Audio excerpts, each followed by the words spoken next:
Clerk will now proceed to read the orders of the day. Data Use and Access Bill Lords, as amended in the Public Bill Committee, to be considered. Now. We will begin with Government New Clause 16, with which it will be convenient to consider the other selected new clauses and amendments as listed on the selection paper. I call the Minister to move Government New Clause 16. Minister Chris Bryant. Madam Deputy Speaker, earlier I appeared as a DCMS Minister and now I appear as a DCIT Minister. And I hate to embarrass the House, but you get two bouts of me today because I'm going to start with the government amendments and then once I've heard the arguments from people advancing other amendments, I'll speak to them later on in the debate. So if I haven't covered some of the subjects, I will get back to them later if I don't cover them in this initial speech. Well, I mean, he's so enticing. I hope he's going to be nicer to me than the chair of the committee was earlier.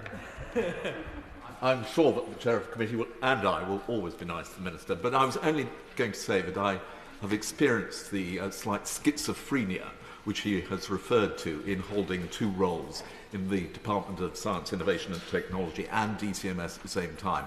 Although he is appearing as a DCIT Minister this afternoon, can he assure the House that he will not forget his responsibilities as a DCMS Minister for the creative industries? Well, Madam Deputy Speaker, I model myself in all things on him, apart from the fact that I left the Tory party many, many years ago, and it's about time that he came over here. Look, No, he could come over here. I'm not going back over there. Anyway. No, the point I was going to make was I'm fully cognizant of my duties. I think he's referring to the AI copyright issues that we'll be addressing fairly shortly. And actually, I like the fact that I'm in both departments because I think it means that I can bring the knowledge of both sectors to bear on each other. And if we're lucky and if we work hard at it, I hope that I'll be able to persuade him that we can come to a win-win solution. As he knows well, this is not easy. And I think when I had my very first meeting with him after I was appointed in the post, he said, this is not an easy area to resolve. I hope I'm not breaking a confidence, but he's smiling. Madam Deputy Speaker, I was meant to start with, I beg to move that the clause be read a second time. Madam Deputy Speaker, I do have a large number of very different topics to cover, and I'm conscious that many members may think this is the data bill. We're dealing with an awful lot of subjects this afternoon which don't really feel as if they're anything to do with things that were in the original version of the data bill that was brought forward by the honourable gentleman and the previous honourable member and is now before the House. But I hope members will bear with me. I intend to address the government's amendments as follows. First of all, AI and copyright. Secondly, deepfakes. Thirdly, the National Underground Assets Register. And then smart data and other minor and technical amendments. So starting on AI and intellectual property. As members know, it was never the government's intention to legislate on this issue in this bill at all. It is a complex and important issue, which is why we have consulted on a package of measures, and that consultation had over 11,500 responses, which we are still considering. I would point out that I've heard several honourable members have said to me, will you remove the opt-out clause in the bill? I need to make it absolutely clear there is no such opt-out clause in the bill. We never laid one in the bill, so there's not an opt-out clause to remove. As members will also know, the Lords inserted a set of amendments on AI and copyright, which we removed at committee stage, and which reappear on the order paper today as new clauses 2 to 6, tabled by the honourable member for Harpenden and Berkhamsted. A similar measure has been tabled as new clause 14 by my honourable friend for Leeds Central. We oppose all these new clauses today for several reasons. Firstly, they preempt the results of the consultation, and it must surely be better to legislate on this complex subject in the round rather than piecemeal. The amendments are also, I would argue, unworkable. New clause 5, for instance, would make the Information Commissioner the regulator of transparency requirements. But the ICO has neither the skills nor the resources to perform this function. Obviously, transparency requirements without an effective enforcement mechanism are worse than useless, which means the other clauses on transparency are also unworkable in this context. The new clauses also fail to address some of the most important questions in this area, As I say, they effectively legislate piecemeal rather than in the round.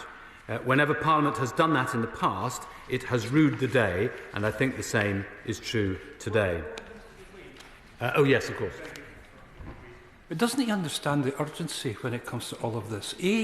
Generative AI is currently ingesting our whole creative catalogue as we speak. We need something in place just now. We can't wait for a year for reports or 3 years for legislation. We need action now. Does he not understand that something needs to be brought forward here today, and these amendments offer that? Well, I don't think they do, because I don't think they work. And you need to legislate in the round, as I say, not piecemeal. But I would also make the point to him that there's a bit of a two-edged sword here, because I've been repeatedly told, and I understand the point, that there's no legal uncertainty as to the copyright status of works that are being scraped. But at the same time, people are saying that they do want legislative change. Now, those two things cannot be true at the same time. I am very determined to get us to a better place on this, as I'll perhaps explain in a couple of moments. But if I just refer to New Clause 2, because I think there's an intention to push this to a vote later on, which I would urge honourable members not to do, but I don't always get my way. On New Clause 2, I mean, it basically says that people should comply with the law. People should comply with the law. I mean, it's a simple fact. People should comply with the law. You can't legislate to tell people that they should comply with the law. The law is the law. And if none of these amendments are carried today, the law will remain as it is today. Copyright law in the UK will be robust and clear.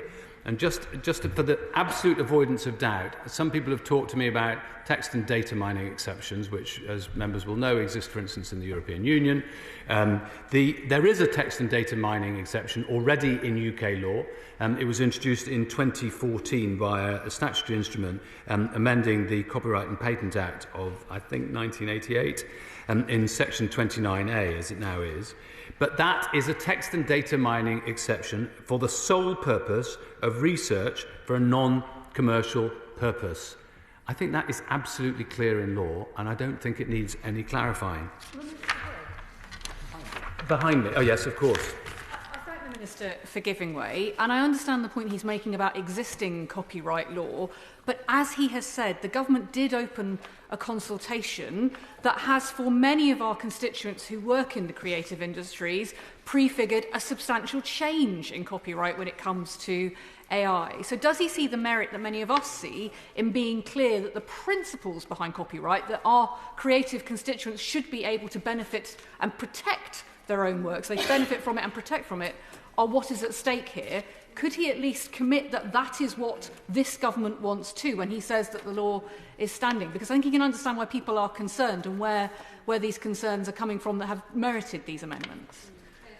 Oh, I completely understand the concerns, and in very large measure I share the concerns, namely that we want to make sure in this very fast changing world that the creative industries in the UK are able to be remunerated for the work that they have produced. We're not in the business of giving away other people's work to a third party for nothing. That would be to sell our birthright for a mess of pottage, to use a term from an old translation of the Bible, and we're determined that we're not going to do that. But as she will know, I have said, and I know several other members have heard me say this many times before, the only circumstance in which we would advance with the package of measures that were included in the consultation is if we were to believe that we were advancing the cause of the creative industries in the UK rather than providing danger or legal peril to them.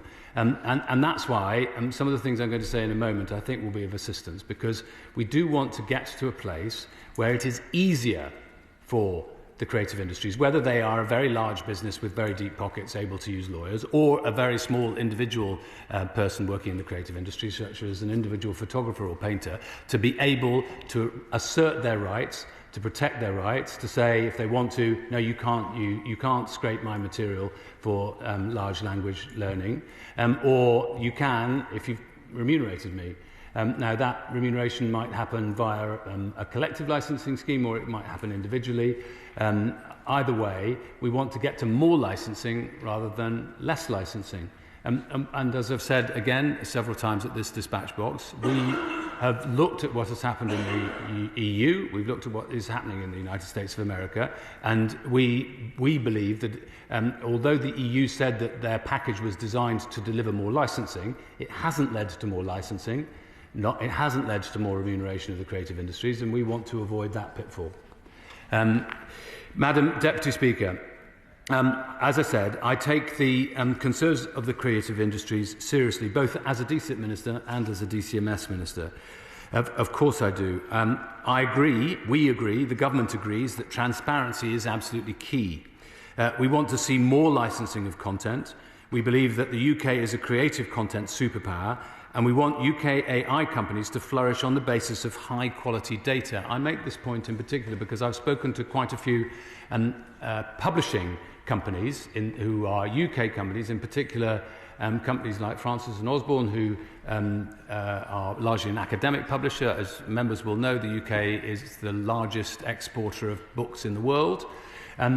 They are deliberately going about trying to get all their material licensed to AI companies for two reasons. One, because they want to be remunerated for the work that they provided.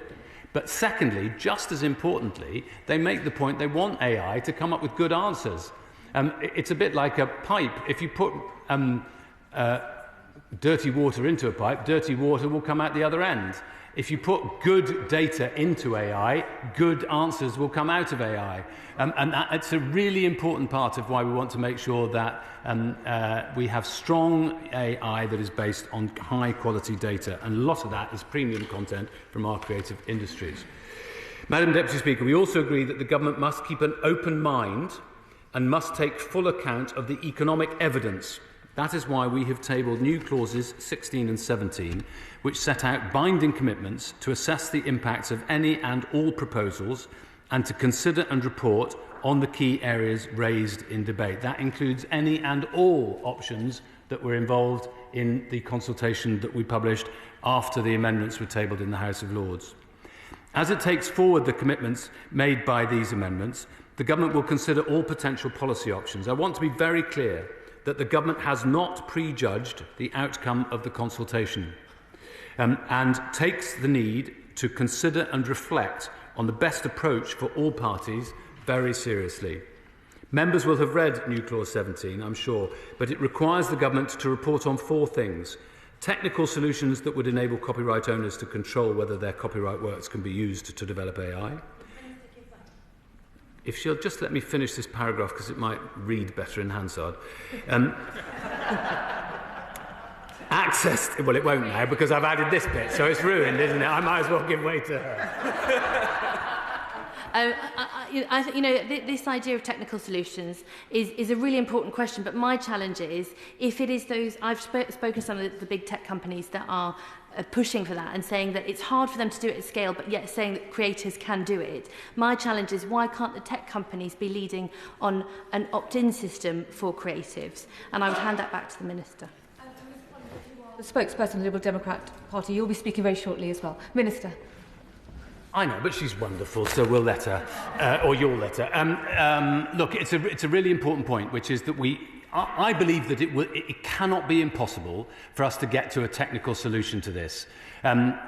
If somebody can develop AI, and people are now developing AI on their laptops, especially following DeepSeek, you don't need massive compute to be able to do it, then people should be able to develop a very simple system, as I've said before, whereby all creatives who are copyright owners should be able to assert their rights very simply across all platforms without any great exertion of effort. That's what I want to achieve. Now, she's quite right to raise this question. So what are we going to do after this? We say we're going to report on this. Well, if we were to report, it says we'll report in 12 months. If we were to report in 12 months' time that we've done absolutely nothing, I think everybody would rightly rant and rave at us. It is our intention that the Secretary of State for Science, Innovation and Technology and the Secretary of State for Culture, Media and Sport will together be coordinating a special task force specifically to look at how we can facilitate and incentivise and enable the development of these technical solutions. If we can get there, I suspect opt-out will look remarkably like opt-in. The The second thing that we're going to report on in 12 months in New Clause 17, Madam Deputy Speaker, is access to data for AI developers to train AI systems in the UK. Thirdly is transparency. And fourthly, measures to facilitate licensing of copyright works for AI training. This publication will be required within 12 months of royal assent and will be laid, of course, before Parliament. New Clause 16, Madam Deputy Speaker, supplements these reports with a full economic impact assessment that will go further than previous assessments and present an analysis of the economic impact of a range of policy options available in this space, supported by the additional evidence that the Government has received in response to its consultation. I would argue that these reporting requirements are important. They mean we will have to engage at pace and in depth with each of these issues, and we will do that. We are determined to find and incentivise technical solutions that support our objectives in this area, and I believe that if we do that, we could be a world leader. I can also confirm that, as I said earlier, that the two Secretaries of State will be convening working groups to tackle each of these issues. Let me be clear. I have heard people say that we are legislating to water down copyright. That is simply not true.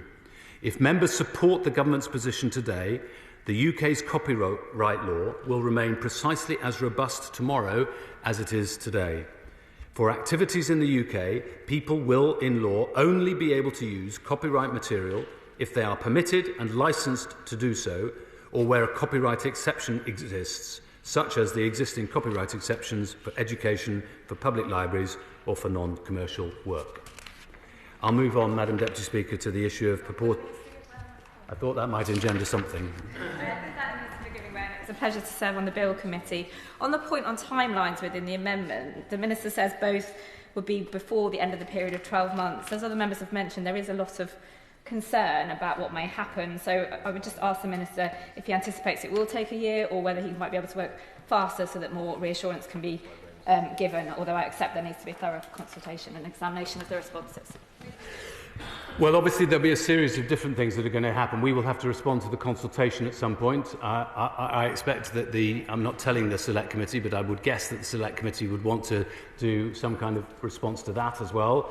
And in the meantime, we will be doing this working group.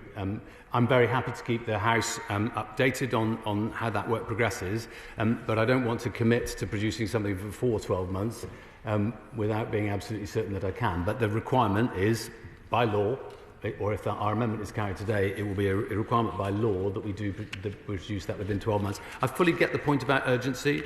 I mean, this has been hanging around as an issue, as the Honourable Member for Morden said, knows well. This has been hanging around as an issue for some considerable period of time. We in the UK have perhaps been a little slow, but I want to make sure that we get it right rather than legislate piecemeal. Sure. Just very briefly, and apologies if I've missed this, but has he outlined when the government will be responding to the consultation? No, I haven't. She hadn't missed anything. So obviously we would want to do so as soon as possible, but we've got 11,500 consultation responses to consider. Incidentally, I mean, there are some issues which have hardly been referred to in the public debate on this at all. One of them, which I know Actors Equity is pursuing quite understandably, that we referred to in the consultation, is around the right to a personality, which does exist in some states in the United States of America. It's quite complicated to legislate for, which is one of the reasons that we consulted on it. We've also consulted on the question, which again nobody has referred to in the public debate, around whether or not a work that comes out that is generated by AI has any copyright attached to it, and if so, who owns that copyright? It's slightly moot in British law. You could argue that British law of copyright has always presumed that a copyright only applies where a work is the expression of an individual.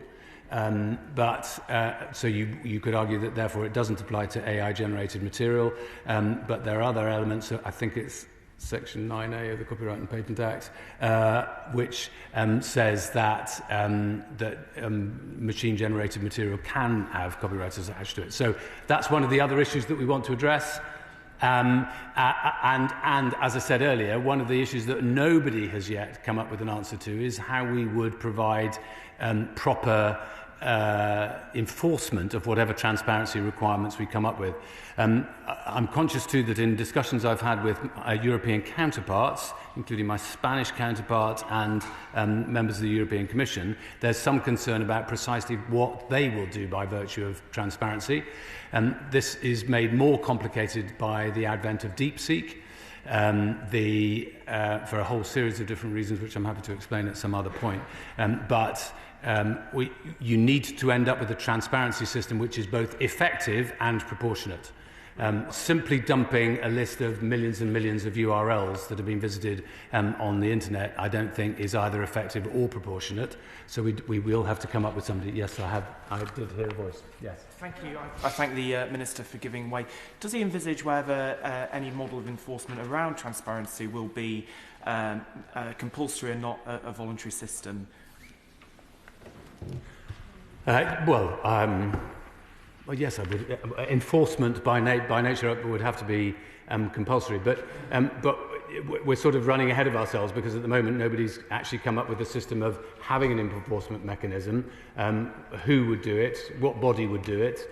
How that body would be resourced, or any of those issues. So that's one of the things that we need to look into, and is one of the elements of the consultation. Madam Deputy Speaker, I said that I was going to move on to another subject, so I am, which is the issue of purported intimate images, which refers to Amendment 34 from the Government in relation to the creation of intimate images or deep fakes. Earlier on in the bill's passage, my colleague Lord Ponsonby added a new offence of creating purported intimate images without consent or reasonable belief in consent. I'm sure all honourable members would agree that this is a really important addition to the bill. We introduced the offence of requesting the creation of purported images without consent or reasonable belief in consent in committee, as honourable members who were on the bill committee with me will know. It seems axiomatic that the courts should have the power to deprive offenders of the image and anything containing it relating or connected to the offence. This is already the case for the creating offence, which was introduced in the House of Lords. Government Amendment number 34 amends the sentencing code to achieve that for the requesting offence. It ensures that the existing regime of court powers to deprive offenders of property also applies to images and devices containing the image related to the requesting offence. Madam Deputy Speaker, I move on to the question of National Underground Asset Register. Next, we have tabled a series of amendments to clauses 56, 57, 58 and 59 to reflect discussions on the NUAR with devolved governments. These amendments will require that the Secretary of State obtain the consent of Welsh ministers and the Department for Infrastructure in Northern Ireland before making regulations in relation to the provisions, rather than merely consult them. Cooperation with devolved governments has been consistent and constructive throughout the bill's passage. We have secured legislative consent from Scotland, and the Senate in Wales voted in favour of granting the bill legislative consent only yesterday. We regret that, for procedural reasons, the process with Northern Ireland has not yet reached the stage of legislative consent. However, we're working constructively with the Department of Finance to ensure we can make progress as quickly as possible. We continue to work closely with the Northern Ireland Executive to secure legislative consent and to ensure citizens and businesses of Northern Ireland feel the full benefits of the bill. A few other areas, Madam Deputy Speaker, before I finish. I turn to the amendments we're tabling to help ensure that smart data schemes can function optimally and that Part 1 is as clear as possible. Amendments to fee charging under clauses 11 and 15 follow extensive stakeholder engagement and will maximise the commercial viability of smart data systems by enabling regulations to make tailored provision on fee charging within each smart data scheme. Amendments 19, 20 and 21, for example, enable fees charged to exceed expenses where appropriate. This is important to fulfil the commitment in the National Payments Vision to establish a long-term regulatory framework for open banking. Outside of smart data, Government Amendment 35 adds reference is to investigating crime to existing references in the Data Protection Act to detecting or preventing crime. This will bring these references into line with other parts of the legislation. And with that, Madam Deputy Speaker, I beg to move that the amendments and the new clause be read a second time. The question is that the Government New Clause 16 be read a second time, and I call the Shadow Minister, Dr Benson. Thank you, Madam Deputy Speaker. It's a privilege to respond to this debate on behalf of His Majesty's official opposition and to speak to new clauses and amendments tabled on its behalf. This is an ambitious piece of legislation which will enable us to harness data, the currency of our digital age, and use data in a way which drives the economy and enhances the delivery of public services. Since its original inception in the last Parliament under the Conservatives, the bill has also become the platform for tackling some of the most pressing social and technological issues of our time. Many of these are reflected in amendments to the bill, which are the subject of debate today. And I'll start with New Clause 20 on behalf of His Majesty's official opposition. How do we regulate the interaction of AI models with creative works? I must pay tribute to the work of many members on both sides of this House and any other place who have passionately raised the concerns of creatives and the risks posed by AI models to their livelihoods. We on these benches are clear. This is not a zero-sum game. Our fantastic creative and our fantastic tech industries have the potential to turbocharge economic growth, and the last government rightly supported them both. The creative and technology sectors need and deserve certainty. Certainty provides the foundation for investment and growth. Our amendment achieves certainty by requiring the government to publish a series of plans on the transparency of AI models' use of copyrighted works, removing market barriers for smaller AI market entrants, digital watermarking, and most importantly of all, a clear restatement of the application of copyright law to AI modelling activities. Now, I can't help but have a sense of déjà vu in relation to the government and its New Clause 17. We're glad that the government has acted on several of the actions we called for at committee stage. But once again, they've chosen PR over effective policy. Amongst all the spin, in effect, the government has announced a plan to respond to their own consultation. How innovative. What's starkly missing from government new clauses is a commitment to make clear that copyright law applies to the use of creative content by AI models. This is the primary concern raised with me by industry representatives. The government has created uncertainty around the application of copyright law to AI modelling through its ham-fisted consultation. So I offer the Minister another opportunity now. Will he formally confirm the application of copyright law to protect the use of creative works by AI? Will he provide legal certainty and send a strong signal to our creative industries that they will not be asked to pay the price for AI growth? Yes. Well, I thank him for making that statement at the dispatch box. And as he knows, we need to have that formally in writing as a statement from the government to make absolutely clear, given what's been put in the consultation, which has muddied the waters. I'm sorry, I said it in my speech.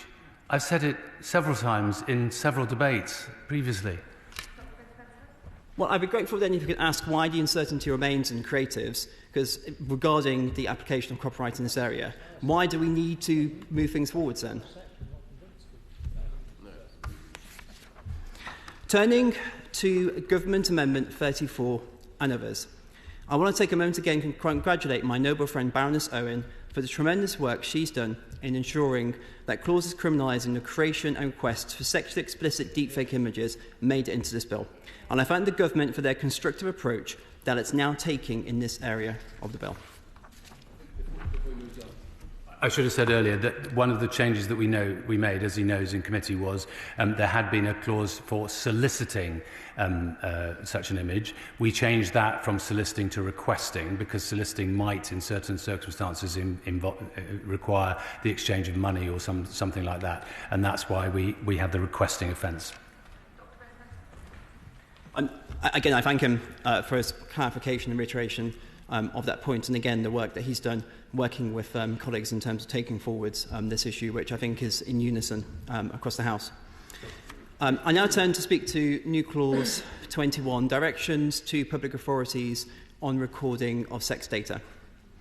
Now, you don't need to be a doctor to know that data accuracy is critically important, particularly when it comes to health, research, or provision of tailored services based on protected characteristics such as sex or age. Accuracy of data must be at the heart of this bill. And nowhere has this been more high profile or important than the debate over the collection and use of sex and gender data. And I want to thank the charity Sex Matters and Noble Lords of Berkhamsted and Lucas for the work they've done to highlight the need for accurate data and its relevance for the digital verification system proposed within this bill. Of course. The Honourable Member for giving way. The recent decision by the Supreme Court that, according to the Equality Act 2010, sex in the Act refers to biological sex at birth, regardless of whether they hold a gender recognition certificate or identify as a different gender, has left many trans people already feeling hurt and unseen. I would suggest, and I wonder if he agrees with me, that any digital verification service and ID must consider trans people and not risk making them feel like any more like their country is forgetting who they are. Well, I thank the member opposite for her intervention. I'm going to come shortly to the impact on all people in terms of the decision of the Supreme Court. Our amendment's focus and scope within this bill is simple. The Supreme Court ruling made clear public bodies must collect data on biological sex in order to comply with their duties under the Equality Act. Our amendment ensures this data is recorded and used correctly in accordance with the law. This is about data accuracy, not ideology. Our amendment is based in part on the works of Professor Alice Sullivan, who conducted a very important review with deeply concerning findings regarding inaccurate data collection and conflation of gender identity with biological sex data. She found people missed off health screening, risks to research integrity, inaccurate policing records and management through the criminal justice system, and many other concerns. These present risks to everyone, irrespective of biological sex, gender identity, or acquired gender. Trans people, like everyone else, need health screening based on their biological sex. Trans people need protecting from sexual predators too, and have a right to dignity and respect. The Sullivan report shows beyond doubt that the concerns of the last government and leader of the opposition were entirely justified. The government has had Professor Sullivan's report since September last year, but still the Department for Science, Innovation and Technology have not made a formal statement regarding it or addressed the concerns raised, which is even more surprising given its relevance to the bill today. The correction of public authority data on sex is necessary and urgent, but it's made even more critical with the implementation of digital verification services within this bill. With pleasure.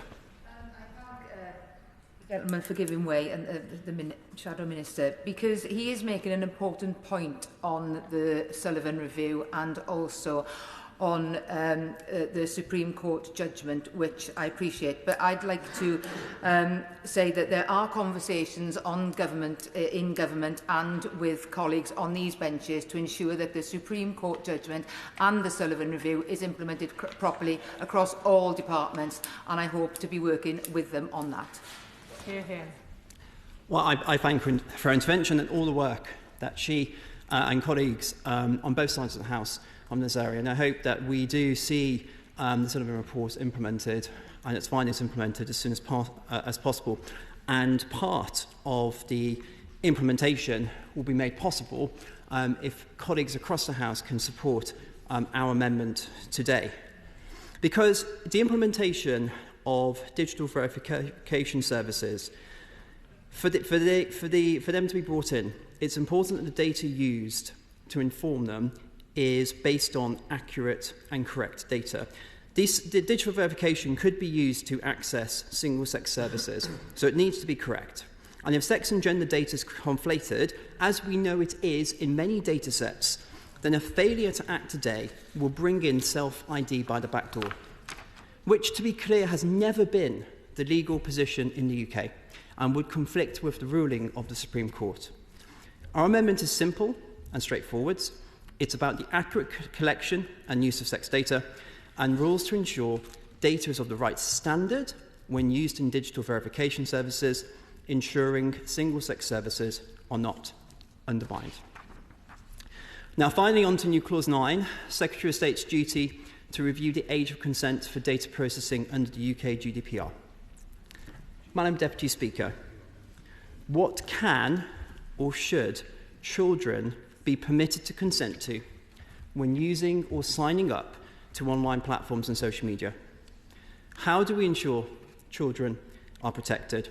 How do we prevent harms from the use of inappropriate social media itself, separate to that of the content provided? How do we help our children in a world where social media can import the school, the playground, the changing room, the influencer, the stranger, the groomer, the radical, the hostile state actor, all into the family home? Our children are the first generation growing up in a digital world, exposed to information and weaponised algorithms on a scale that simply did not exist for their parents. In government, we took measures to improve protections and regulate harmful content online, and I'm delighted to see those measures now coming into force. But there's increasing evidence that exposure to inappropriate social media platforms themselves is causing harm, and children as young as 13 may not be able to regulate and process the exposure to these sites in a safe and proportionate way. I'm sure every member across this House would have been contacted by parents concerned over the impact of social media on their children, and we recognise that this is a challenging area to regulate. How do we target and define the risky and inappropriate social media platforms and ensure education and health tech, or indeed closed direct messaging services, do not fall within scope? How effective are our provisions already, and can age verification be made to work for under 16s? What IDs are available to use? What would the impact of the Online Safety Act be now that it's coming online? What are the lessons from its implementation, and where does it need strengthening? And finally, how do we support parents and teachers educating and guiding children so that they are able and prepared to enter the digital world, whatever age they choose and are able to do so? The government needs to take action to ensure appropriate safeguards are in place for our children, not through outright bans or blanket restrictions, but with an evidence-based approach that takes into account the recent legal changes and need for effective enforcement, including age verifications to those under 16. Too often in this place, we focus on making things more illegal, rather than the reasons for lack of enforcement in the first place. There's no point in immediate restrictions if they cannot be implemented. Of course, I give way. For giving way, and I agree with all of the points that he's making about keeping our children safe online. So I challenge him why it is that his NC19 only commits to a review of the age of the digital age of data consent, so that we're raising the age from 13 to 16 for when parental consent is no longer required. Why he doesn't support the Liberal Democrat amendment NC1 that would actually start to implement this change already. We can still, through implementation, do all the things he's doing. What's the delay for? I thank her for her intervention. And in terms of new clause 1, so there's a few issues with this clause. One is in terms of the scope, in terms of definition of networking services, and to ensure that things like WhatsApp, for example, aren't captured within it. I think if you look at the amendment which we put forwards, there are challenges to implementing this area. There's no point clicking our fingers and saying let's change the age of digital consent without understanding what the barriers to implementation are, without understanding if age verification can work in this sort of context. What we don't want to happen is create a system where essentially people can just quite simply get around it. We need the government to do the work in terms of setting it up so that we can move towards a position of raising it from 13 to 16. Of course. I thank the Shadow Minister for giving way. The press has obviously been briefed by Conservatives that the Conservatives are pushing for a ban on social media for under 16s. It seems that actually what's being suggested is a review of the digital age of consent to perhaps increase it to 16. The two are very different, and I wonder whether the tough talk in the press matches what's actually being proposed by the opposition today. So I've been very clear on this, and I think it's important in an area as complex as this to look at the detail and the nuance in terms of the challenges around. In terms of the challenges, right? Well, it's very easy to create a new clause where you sort of click your fingers and say, let's make something more legal, let's bring in X, Y, Z restriction. As a responsible opposition, we're looking at the detail and the complexities around implementing something like this. So I've been asked a few questions. Perhaps you may want to listen to the rationale in terms of, or he might want to listen to the rationale in terms of how we're approaching this. So one question is how you define social media. How do you, because for example, within scope of social media comes direct messaging services such as WhatsApp, things like YouTube. There are obviously social media platforms which I think all of us are particularly concerned about, Snapchat, TikTok. What we don't want to happen is changing the age of digital consent, you end up capturing lower risk social media platforms, which we recognise is already a clear need and benefit for. So, for example, educational technology, health technology. And that's before you start looking at actually does age verification or can age verification work, particularly in the 13 to 16 age group. I give way to the Minister. Sorry, I'm getting a bit lost. Does the Minister think, and does the Conservative Party think, that the digital age of consent should rise from 13 to 16 or not? Mr. Bryant, so Dr. Ben Spencer is the shadow minister. Dr. Ben Spencer.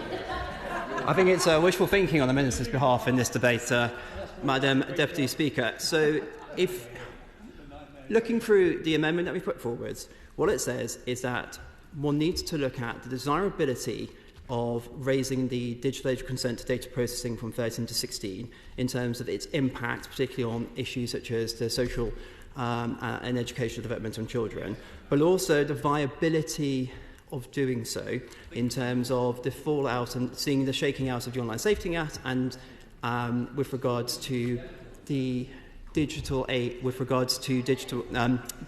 verification services. And should there not be evidence to demonstrate that this is necessary, then to raise the digital age of consent to 13 to 16. So it might be that over the course of the next 6 months, the shaking out of the Online Safety Act demonstrates that this intervention isn't necessary. Okay?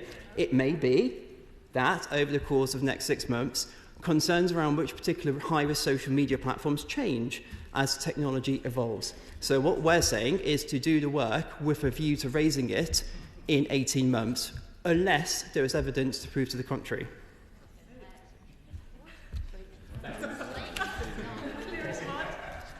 I think, like I say, I think I've made it crystal clear, and if the Minister would choose to look at the amendment, the new clause, rather than chuckling away in the corner, he might see the strategy in terms of we're taking forward. Anyway, I'll move on. Our amendment also addresses some of the concerns. I thank the Shadow Minister for giving way. He is, as ever, extremely polite in his presentation and in his dealing with interventions, but I'm not sure he dealt with my intervention, which was basically, is the Conservative Party's position, as briefed to the press, that they wish to ban social media for under 16s, or that they wish to have a review on raising the age of data consent? It can't be both. I thank him for his intervention. I will say again, the position is that following a careful look at the evidence regarding the desirability and validity of doing so, taking it into findings regarding the impact and the implementation of the Online Safety Act, age verification and how one defines social media, particularly high-risk social groups, unless there is direct evidence to show that raising the age from 13 to 16 is unnecessary, which there may be, then we should raise it from 13 to 16.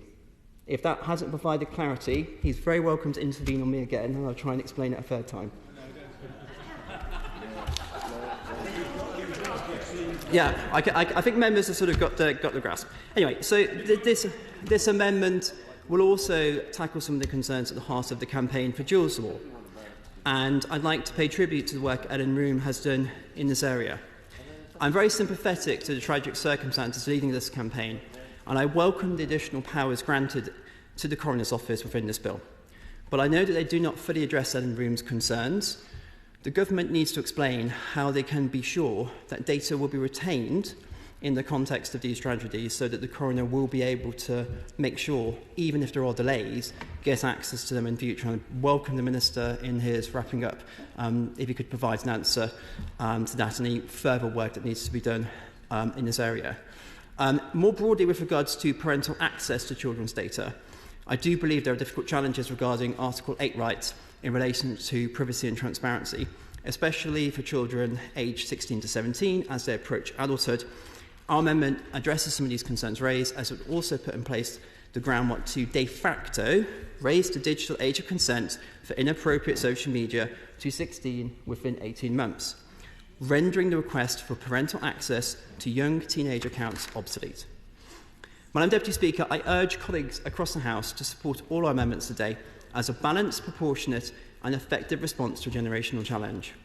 The bill and the votes today are an opportunity for our Parliament, often referred to as the conscience of our country, to make clear our position on some of the most pressing social and technological issues of our time. Chair of the Science, Innovation and Technology Committee, Onwurah. Thank you, Madam Deputy Speaker. And I would like also to thank colleagues in the other place and in this House who have worked so hard to improve the bill. By modernising data infrastructure and governance, this bill seeks to unlock the secure, efficient use of data while promoting innovation across sectors. As a tech evangelist, as well as the chair of the Science, Innovation and Technology Select Committee, I welcome it. And I am pleased to see colleagues from the Select Committee, the member for Stoke-on-Trent South and the member for North West Hampshire here in this debate. Having spent many unhappy hours when working for Ofcom trying to find out where British Telecom's ducks were actually buried, I offer a very personal welcome to the National Underground Asset Register. Now, and I thank the Minister for his work on this bill as well as for his opening comments. And I agree with the Minister that there's much to welcome in this bill, but much of the second reading was consumed by discussion on AI and copyright. And I know many intend to speak on this today, so I will just briefly set out my view.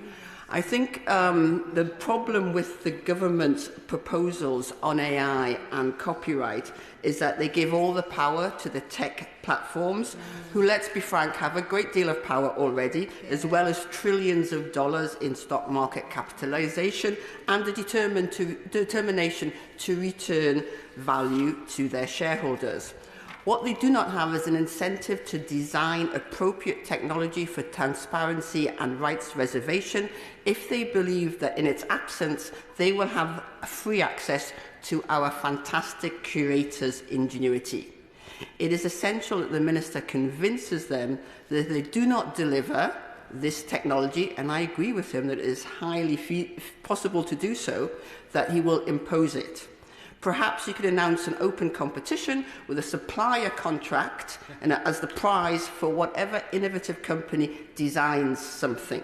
The Science Select Committee, sitting with the Culture Select Committee, have heard from small companies who can do just that. The tech giants may not like it, but I often say that the opposite of regulation is not no regulation, it is bad regulation. Yeah. And if the tech platforms do not lead, they will be obliged to follow. Because the House will not allow the copyright of our fantastic creators to be put at risk.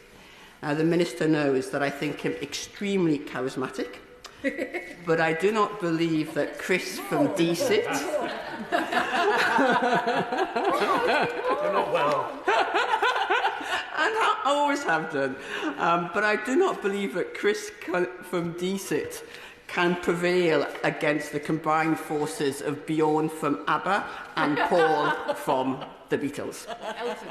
Now, Madam Deputy Speaker, the prospects for human advancement opened by using data for scientific research are immense. As a world-leading science powerhouse, the UK must take advantage of them, which is why, despite being a strong advocate of personal data rights, I welcome this bill's proposals to allow the reuse of data without consent for the purposes of scientific research. But I am concerned this exemption is too broad and will be taken advantage of by data-hungry tech companies. Using this exemption, even if they are not truly advancing the cause of scientific progress, but simply, as with copyright, to train their AI models.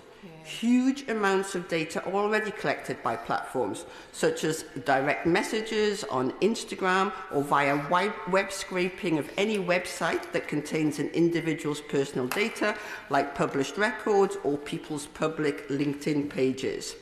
We know it can be misused because it has been, most recently in Meta's controversial decision to use Instagram user data to train AI models, triggering an Information Commissioner's Office response because of the difficulty users encountered in objecting to it.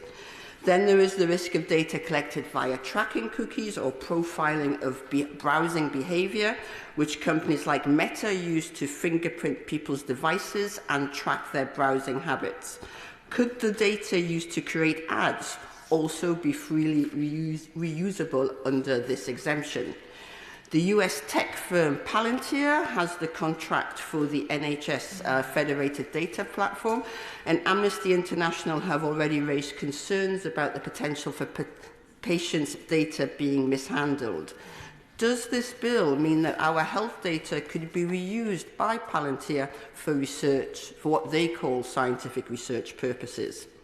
Now, and perhaps most importantly for my constituents in Newcastle... Sorry? Yes. On Palantir, I think the House should know this is an organisation with its origins in the American security state, the NSA and the CIA, and I cannot understand for the life of me why we are willing to commit the data of our citizens to an organisation like that.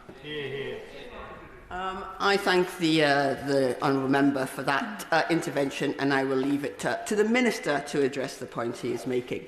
But the concern, which, as I said, is probably of most interest to my constituents, reflects a Sunday Times recently report that Chelsea Football Club claims research and development tax credits.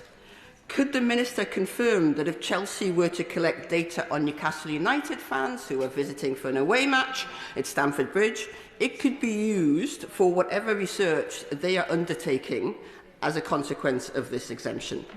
So my amendments 37 and 38 incorporate into the bill two clarifications which will help reduce potential misuse of the scientific research exemption, and I'd like to thank the Ada Lovelace Institute for their help in drafting these amendments.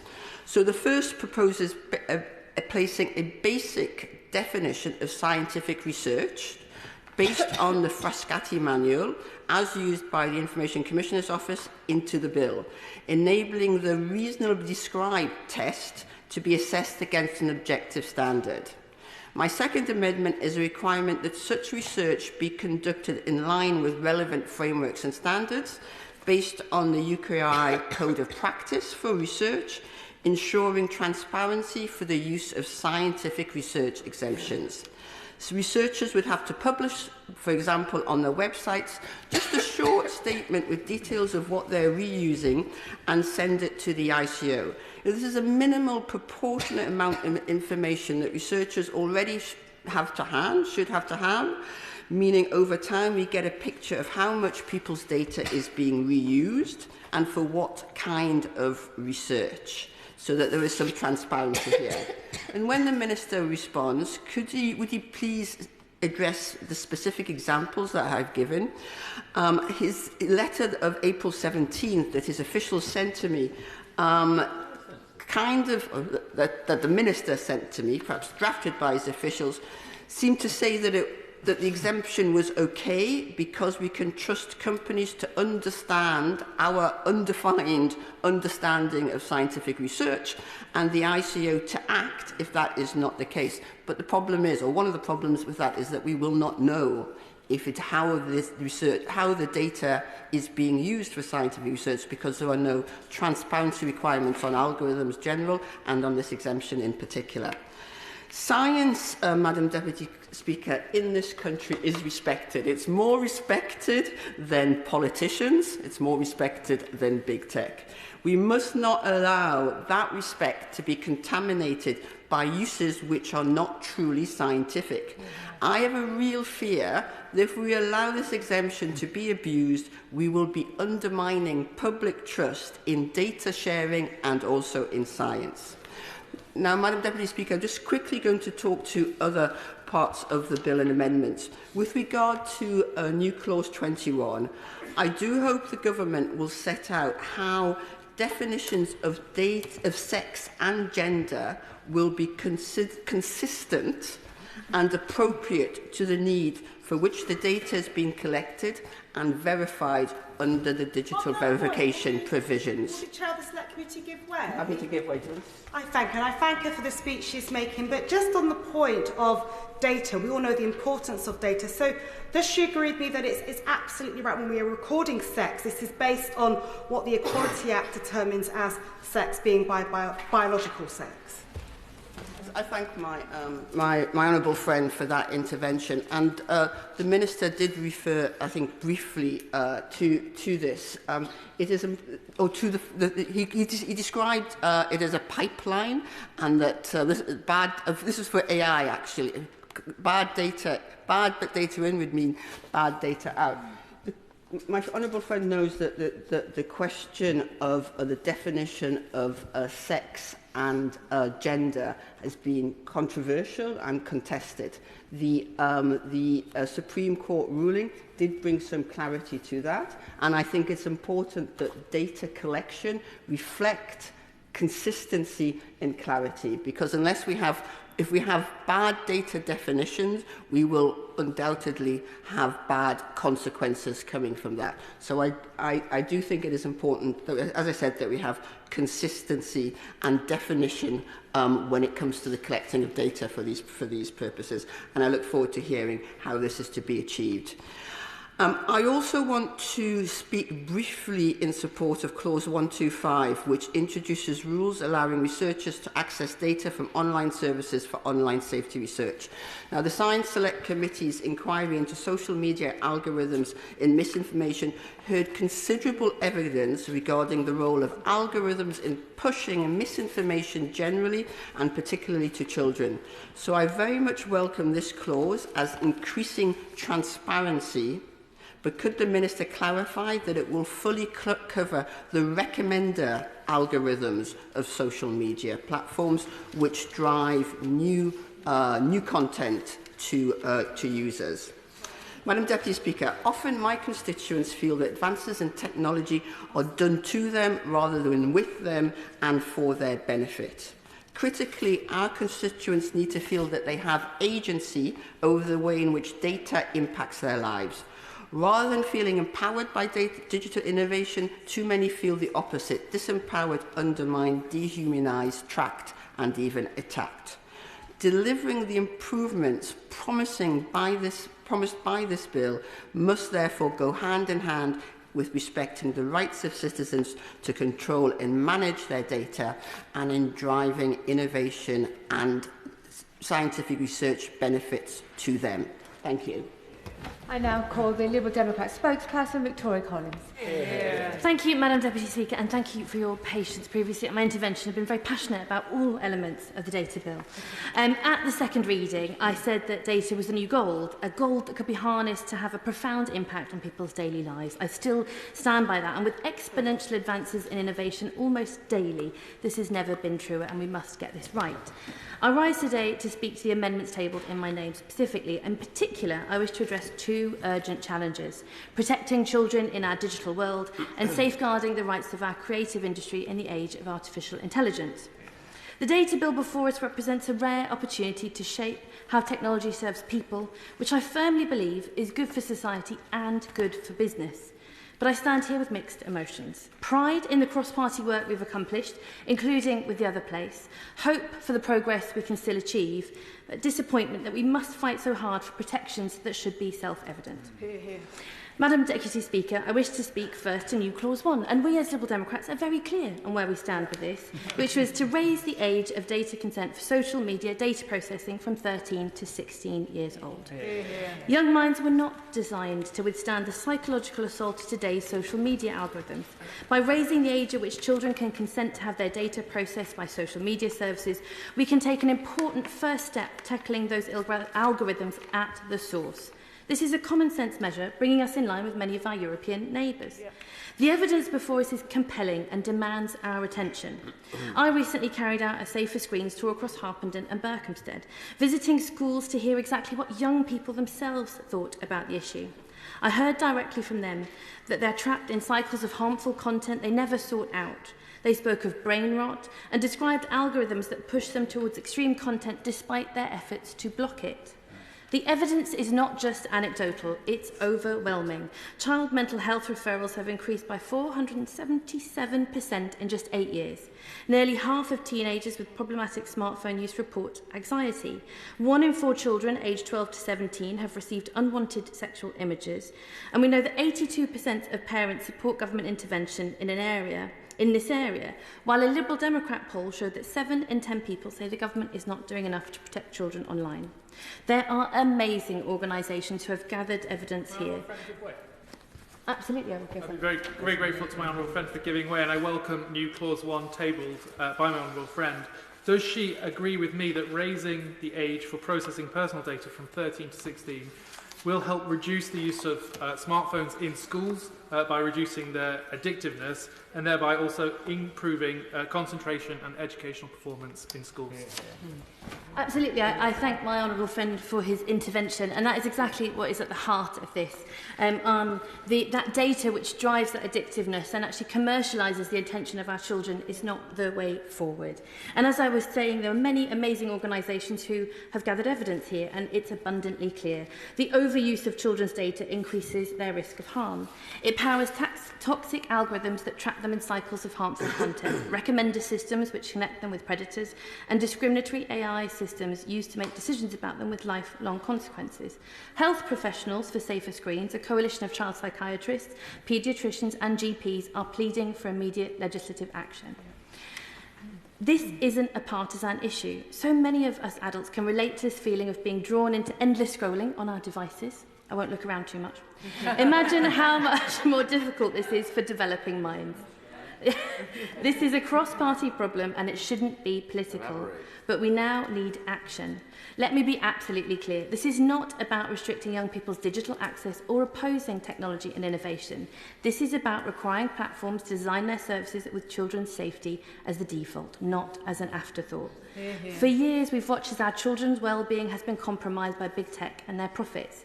Our call for action is supported by NSPCC, Five Rights, Healthcare Professionals for Safer Screens, Girl Guiding, Mumsnet and the Online Safety Act Network. Madam Deputy Speaker, I stand before you today to say that this is our chance to protect our children. The time to act is not 18 months down the line, as the Conservatives would suggest, but now. I urge members to protect new Clause 1 and take crucial steps towards creating a digital world where children can truly thrive. To protect our children, I've also tabled Amendment 45 to Clause 80 to ensure that automated decision-making systems cannot be used to make impactful decisions about children without robust safeguards. The bill must place a child's best interest at the heart of any such system, especially where education or healthcare are concerned. Now I turn to new Clause 2. Madam Deputy Speaker, we must protect the foundational rights of our creators in this new technological landscape. The UK's creative industries contribute £126 billion annually to our economy and employ over 2.3 million people. They are vital to our economy and our cultural identity. These are the artists, musicians, writers and creators who inspire us, who define us and who proudly carry British creativity onto the global stage. Yet today, creative professionals across the UK are watching with mounting alarm as AI models trained on their life's work generate imitations without permission, payment or even acknowledgement. Amendment New Clause 2 would ensure that operators of web crawlers and AI models comply with existing UK copyright law, regardless of where they are based. But this is not about stifling innovation. It's about ensuring that innovation respects established rights and is good for everyone. Currently, AI companies are scraping creative works at an industrial scale. A single AI model may be trained on thousands of copyrighted works without permission or compensation. The UK company Polaron is a fantastic example in the UK creating AI technology to help engineers characterise materials, quantify microstructural variation and optimise microstructural designs faster than ever before.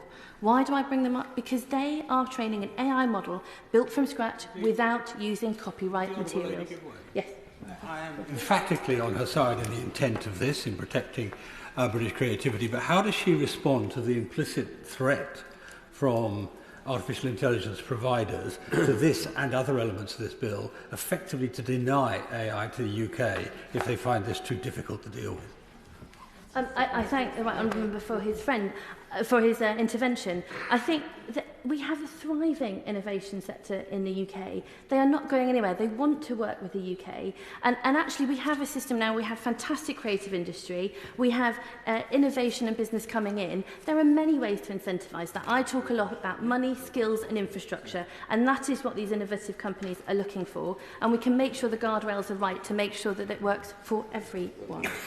So by ensuring operators of web crawlers and AI models comply with existing UK copyright law, we're simply upholding established rights in a new technological context. The UK led the world in establishing trustworthy financial and legal services, creating one of the largest economies by taking a long-term view. We can do the same with technology. By supporting New Clause 2, we can establish the UK as a base for trustworthy technology while protecting our creative industries. And I'll touch finally on New Clause 4, which addresses a critical gap in our current approach to AI regulation, the lack of transparency regarding training data. Right now, creators have no way of knowing if their work has been used to train AI models. Transparency, however, is the foundation of trust. Without it, we risk not only exploiting creators, but undermining public confidence in these powerful new technologies.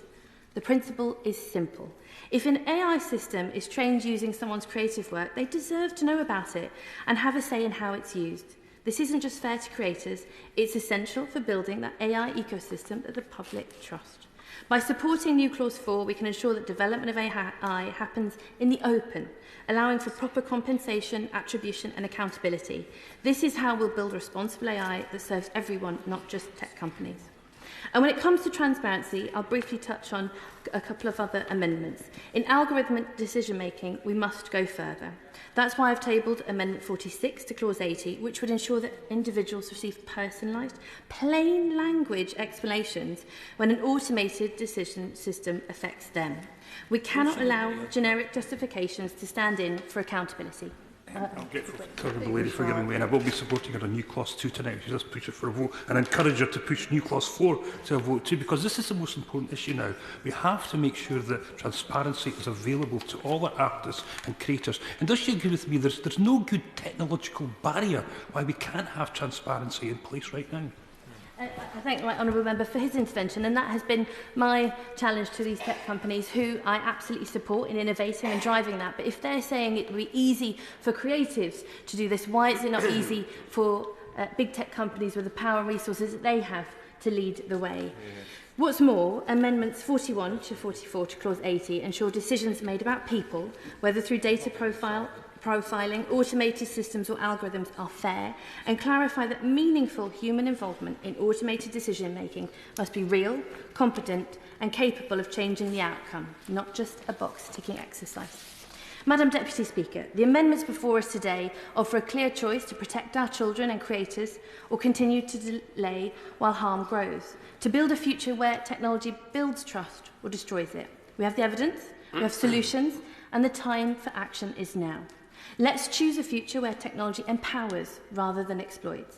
That's good for society and good for business. I urge all members to support our amendments, putting people and the well-being of future generations first. Thank you. I call Samantha Niblett. Speaker. I'm pleased to speak in this debate in support of the News Clause 14 in the name of the member for Leeds Central and Headingley, to which I've added my name in order to give our media and creative sectors urgently needed transparency over the use of copyright works by AI models. I'm sure my speech today comes as no surprise to the Minister. I care about this because of, not in spite of, my belief in the power of AI and its potential to transform our society and economy for the better. I care because the adoption of novel technologies by businesses and consumers requires trust in the practices of firms producing the tech. And I care about this because, as Creative Rights in AI Coalition has said, the UK has the potential to be the global destination for generative firms seeking to license the highest quality creative content. But to unlock that immense value, we must act now to stimulate a dynamic licensing market. The government must use this legislation to introduce meaningful transparency provisions, close quote.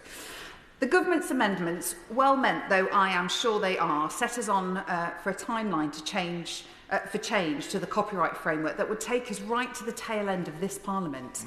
Many in this House, myself included, do not believe that an effective opt-out mechanism will ever develop. I know it's not in the data bill right now, but it was tabled in the AI and copyright consultation.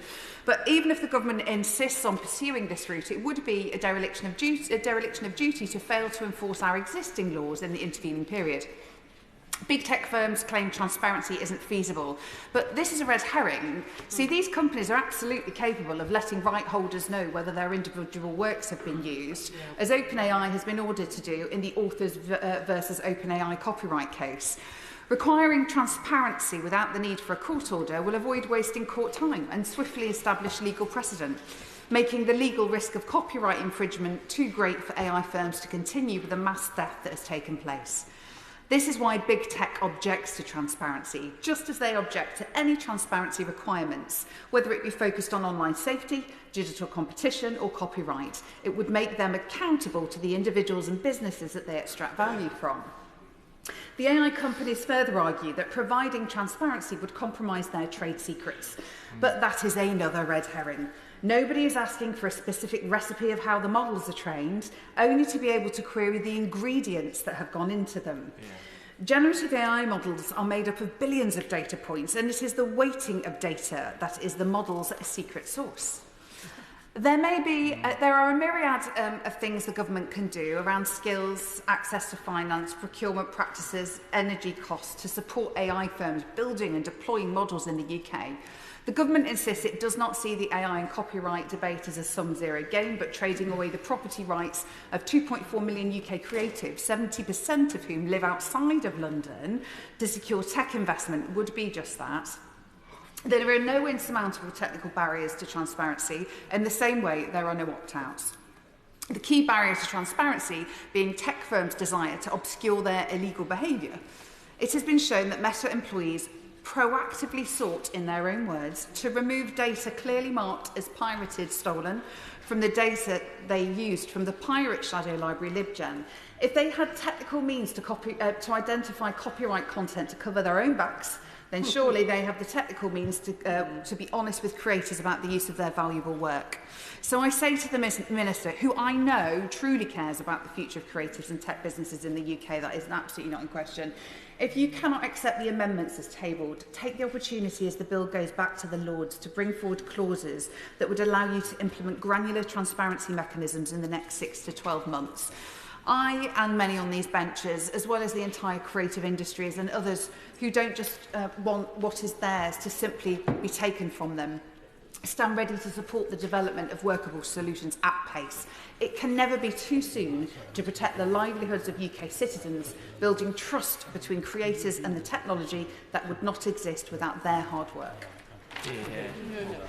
I call Chair of the Select Committee, Dame Caroline Dinenage. Thank you very much, Madam Deputy Speaker. I rise to support amendments New Clause 2, 3, 4 and 5 in the name of the Honourable Member for Harpenden and Berkhamsted, and also to pay tribute to Baroness Kidron, who has driven forward these amendments in the other place. And I also want to speak in favour of New Clause 20 in the name of the official opposition. I'm beginning to sound a bit like a broken record on this matter, but Madam Deputy Speaker, our creative industries are such a phenomenal UK success story.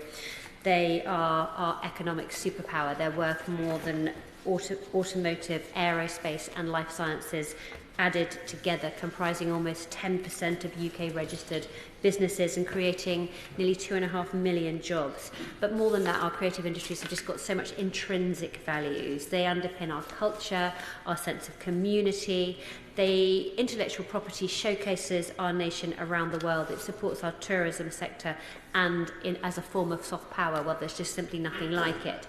And yet these social and economic benefits are all being put to risk by the suggested wholesale transfer of copyright to AI companies. The choice presented to us always seems to, wittingly or unwittingly, seems to pit our innovative AI sector against our world-class creative industries and indeed our media section, because it's also worth noting that news media are very often looked in these debates. But newspapers, magazines, news websites license print and content online, and that in turn helps to support high quality and independent journalism, which is just so vital to underpinning our democratic life, and is essentially important considering recent news that the global average press freedom score has fallen to an all-time low. So I want to push back against this false choice that we always seem to be presented with, that somehow our creative industries are Luddites and are not in favour of AI. I've seen time and time again how our creators have been characterised by big tech and their lobbyists as being somehow resistant to technological progress, which of course is absolutely nonsensical. Yes, I will give way to the Minister. I'm very grateful to her. I just want to knock on the head the idea that any government minister thinks that the creative industries are Luddites. As I made the point, I know she wasn't able to be there, but the debate that we had in Westminster Hall, many creative industries use all sorts of technical innovation every single day of the week. They are not Luddites at all. They're the greatest innovators that we have in the country.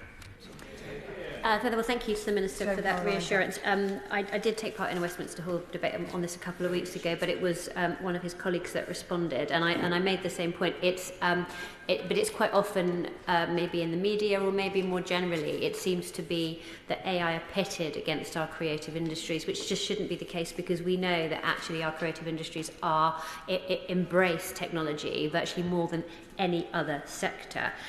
But they want to use AI responsibly. They don't want to be replaced by it. And the question before us is how lawmakers can ensure that AI is used ethically without this large-scale theft of IP. And I believe that these amendments go some way towards providing an answer to that question.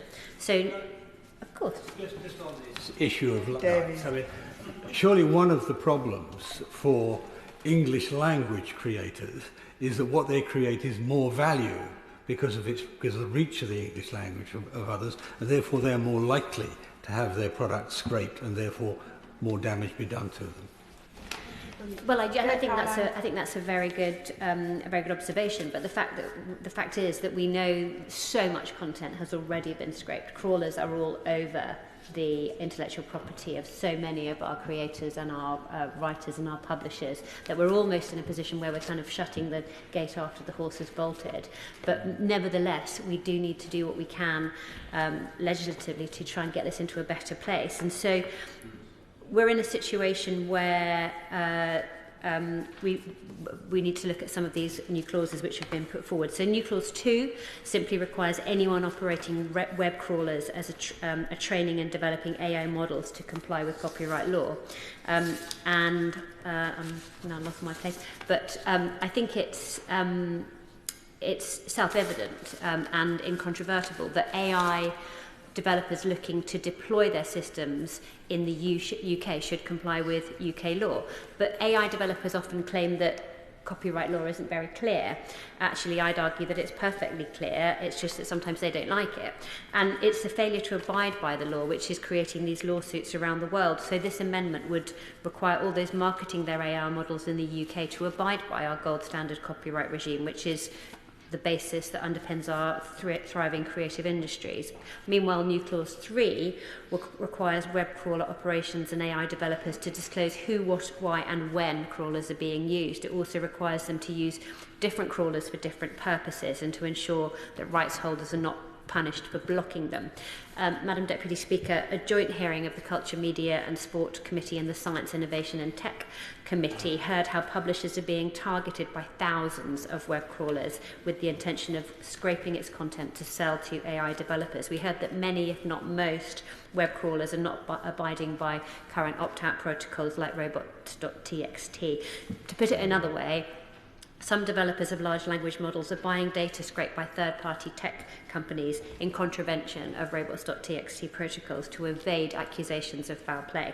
All this does is undermine existing licensing and divert revenues that should be returning to our creative industries and our news media sector. So this amendment, I think, would provide transparency over who's scraping copyrighted works and give creators the ability to assert and to enforce their rights. New Clause 4 requires AI developers to be transparent about what data is going into their AI models. Madam Deputy Speaker, transparency really is fundamental to this debate. It's what we all should be focusing on, and we're already behind the drag curve on this. California has already introduced transparency requirements, and no one can say that the developers are fleeing Silicon Valley just yet. In the name of the official opposition, New Clause 20, that also talks about transparency, protecting the AI sector from legal action by enabling both sides to come to the table and get a fair deal. It's why a core part of the New Clause 20 requires the Secretary of State to commit to a plan to help support creators where the copyright has been used in AI by requiring a degree of transparency. And finally, New Clause 5 provides the means by which we can enforce these rules. It gives the Information Commissioner the power to investigate, to assess and to sanction bad actors, and entitles rights holders to recover damages for any losses suffered and to injunctive relief. So, Madam Deputy Speaker, part of the reason why rights holders are so concerned is that the vast majority of creators just simply don't have the deep enough pockets to take on the AI developers. How can they take on these billion-dollar big tech companies when they've got the best lawyers that money can buy and they can bog them down in legislation and red tape? They need a way of enforcing their rights which is accessible, practical and fair. So finally, the government AI and copyright consultation says it wants to ensure, and I quote, a clear legal basis for AI training with copyright material. This is what these amendments would deliver. Together, they refute the tech sector's claims of legal uncertainty while providing transparency and enforcement capabilities for creators. Ultimately, transparency is the main barrier to greater collaboration between AI developers and creators. And notwithstanding some of the ambitions tabled by the government, I think these amendments would provide the long overdue redress to protect our creative industries by requiring that transparency and widening the scope of those who are subject to copyright laws, protect our professional creators and journalists, preserve the pipeline of young people who are looking to make a career in these sectors themselves, and finally cement the UK as a real, genuine creative industries superpower, maintaining our advantage in the field of monetising intellectual property, and actually one day maybe making a commercial advantage out of the fact that we are the place where companies can set up ethical AI companies that could be the envy of the world. Preet. Thank you, Madam Deputy Speaker. I rise to support this bill and speak to new clauses 22 and 23, which have been tabled in my name. The measures in this bill will unlock the power of data to grow the economy, to improve public services and make people's lives easier. And by modernising the way consumers and businesses can safely share data, this bill will boost the economy by an estimated $10 billion over the next decade. This bill will also make our public services more efficient and effective, saving our frontline workers millions of hours of bureaucracy every year, which they can now use to focus on keeping us safe and healthy. I welcome the Minister's mission to update government for the modern digital age. Any responsible government must use data to build an accurate picture of who it is serving. It is because I recognise the incredible power of data that I tabled my probing amendments on the need to record ethnicity data for Sikhs and Jews. If some communities are invisible to public bodies, how can we expect them to be served equally?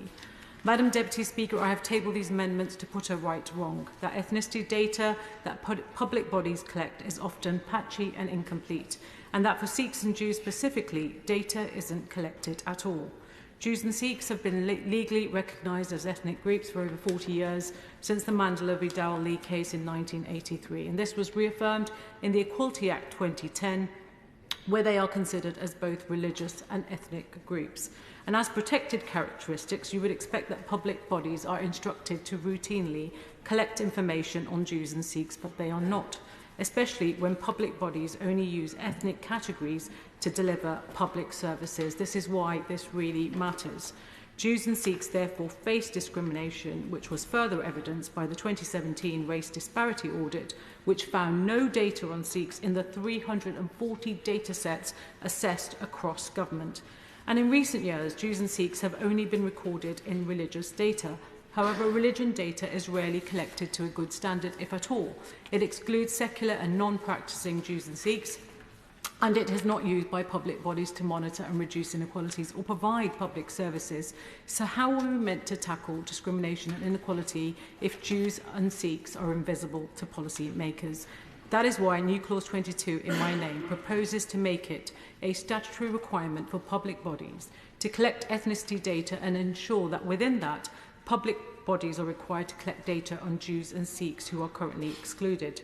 New Clause 23 targets a more specific but no less important point about the health inequalities that persist as a result of inadequate data.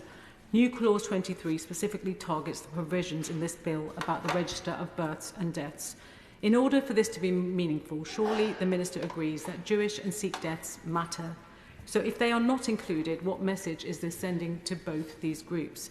The pandemic revealed the tragic consequences of failing to recognise the health inequalities between different ethnic groups. And many experts in public health now accept that we were too slow to recognise that some ethnic groups were dying at a far higher rate than others. And the Office for National Statistics belatedly started analysing COVID-related deaths data by religious group, a short-term exercise that has since been discontinued. And it found that Sikhs died disproportionately from COVID even after adjusting for other factors. Not only that, it showed that Sikhs were affected at a very different rate from other predominantly South Asian groups, demonstrating the inadequacy of the existing ethnic categories. And the same goes for Jews, who are often missing from data that the NHS collects, as acknowledged in a report from the NHS Race and Health Observatory published in December. British Jews also died from COVID at almost twice the rate of the rest of the population. And certain genetic conditions also have a higher prevalence among Jewish people. For example, breast cancer in Ashkenazi Jewish women. This amendment would therefore take forward one of the Race and Health Observatory's key recommendations to mandate the inclusion of Jewish as an option for ethnicity, allowing us to collect essential data for tracking health outcomes. And it is, of course, right that we do the same for the Sikh community too.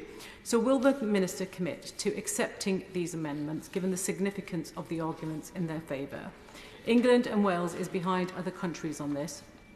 The United States Department for Health has recorded ethnicity on death certificate records for decades. Scotland has recorded ethnicity as part of the death registration process since 2012. And in October 2020, during the pandemic, the previous government announced plans to adopt the measure in England too.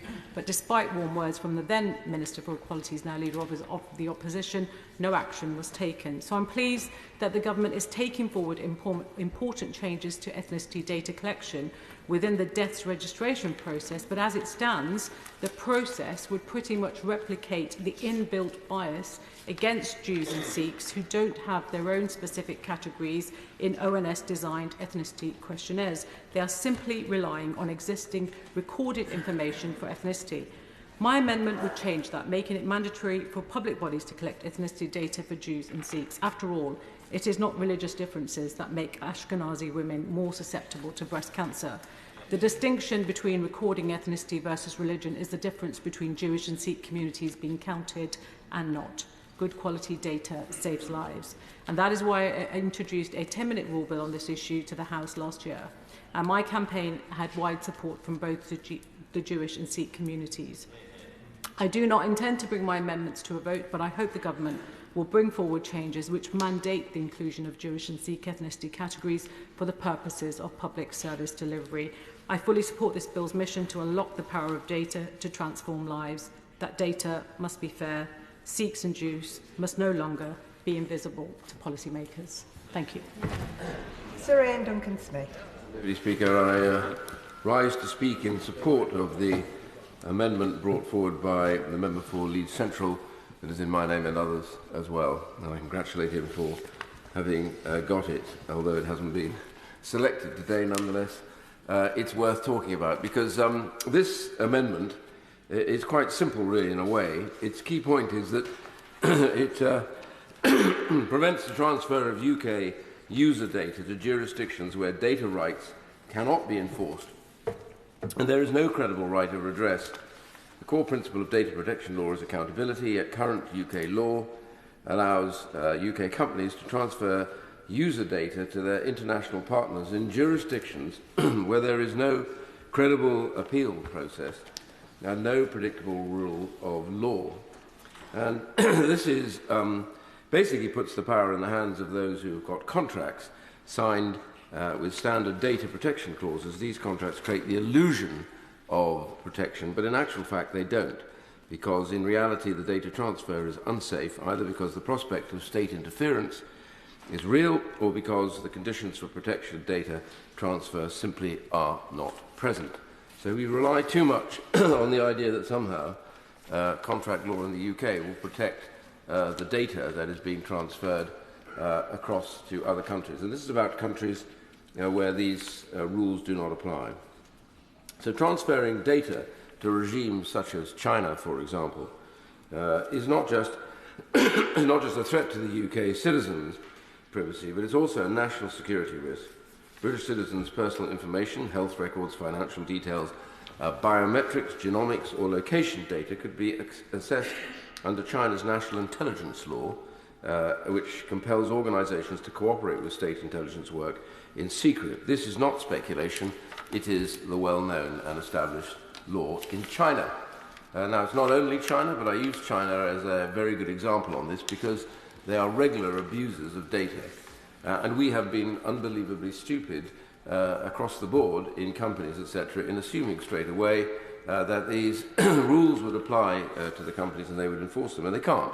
Because under national security law, they are told you will provide data as and when we require it from whatever source that you have access to. It's quite interesting, right now in Ireland, in the case of TikTok, the Irish Data Protection Commission recently fined TikTok not an inconsiderable sum of €530 million, and have found that the company had illegally transferred EEA user data to China. The Commission determined that Chinese law, as I said already, offers no essential equivalent to protection on GDPR due to state surveillance laws and the lack of judicial oversight. They're not alone, by the way, because, of course, I've written on a number of occasions about the stupidity of the contract law covering things like, for example, pregnancy tests and also COVID tests, which were dominated by a Chinese company called BGI. In fact, it's the biggest genomics company in the world. And it was allowed to have about 15% of the data that they gathered for the tests to be held by them for use back in China. Now, they are using that data, we now know, working with AI companies to develop tests and references to the weaknesses in certain ethnic groups. You can see what already has been going on in Xinjiang, where they are deliberately targeting a group through genocide to get rid of a troublesome ethnic group, but they're also looking at areas that exist in Europe as to weaknesses that may well in turn be usable. So we have allowed them, under this contract, to have that data under the presumed point that it would be protected. It's not protected at all. It's been simply transferred and is now being used for military uses. Now, those are just two examples, but it's interesting that Ireland has actually already done this. And let's not forget that in 2022, Shanghai police database leak, where the personal data of over 1 billion Chinese citizens, including criminal records, his biometric details, was left openly accessible online for over a year without any enforcement action on government accountability. And so I congratulate the honourable gentleman for getting this amendment, because it goes to the heart of what it means, in a sense, to be a believer in democracy. The values of the rule of law, privacy and the dignity of the individual. It rightly states that no third country can be considered adequate if it lacks credible means for judicial protection, administrative redress or statutory legal remedy, and it aligns closely with the high threshold set by Schrems II judgment and ensures that the standards do not fall below those we upheld and are upheld amongst our friends in the European Union as well. So this amendment does not... Yeah, indeed. I mean, he is making a formidably important point, and I actually think it highlights one of the extraordinary weaknesses of this bill, which in effect reverses GDPR for a large part of citizen protection. But just to reiterate the point he made rather gently, that enormous fine won't stop TikTok because they are operating under legal compulsion. So even though they paid 450 million, they will still continue with the criminal offence that they've just been convicted of. I agree with him, and that is the peculiarity with the right honourable gentleman in his seat as the minister here on this. He knows only too well about the nature of what goes on in countries like China. And Chinese companies are frankly scared stiff of cutting across what their government tells them they have to do, because what happens then is quite brutal. And so what we have to do is figure out how we protect this data from ill use by bad regimes. I use China as an example because they are simply the most powerful of these bad regimes, but there are many others that do not observe data protection in the way that we assume under contract law. And that, for example, when I spoke about BGI, the harnessing of the data that they have gleaned of COVID tests and their dominance in the market in terms of pregnancy testing is quite staggering. They have been allowed to take officially 15% back, but they have taken, I believe, considerably more.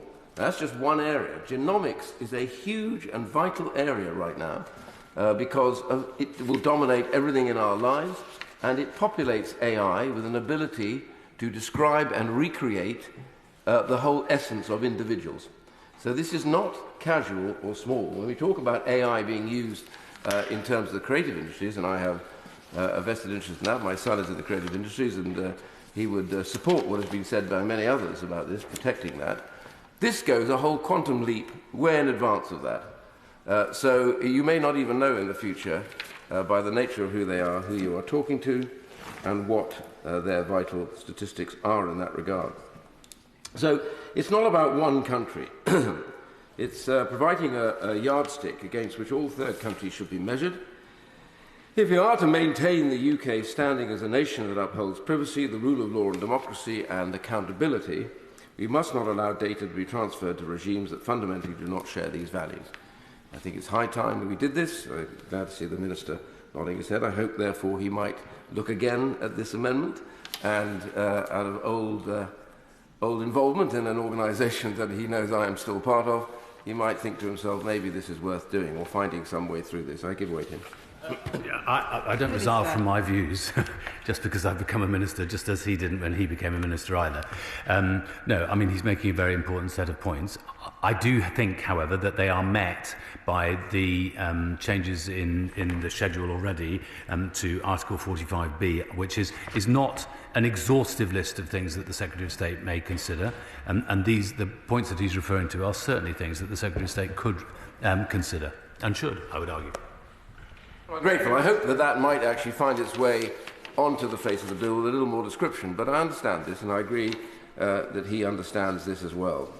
So, although we're not going to be moving this to the vote, I do, as I said, hope that the Minister and the Government realises that we are up against powers that sometimes we have no comprehension of how big and important they are and how they dominate their own producing companies in every international market that they have.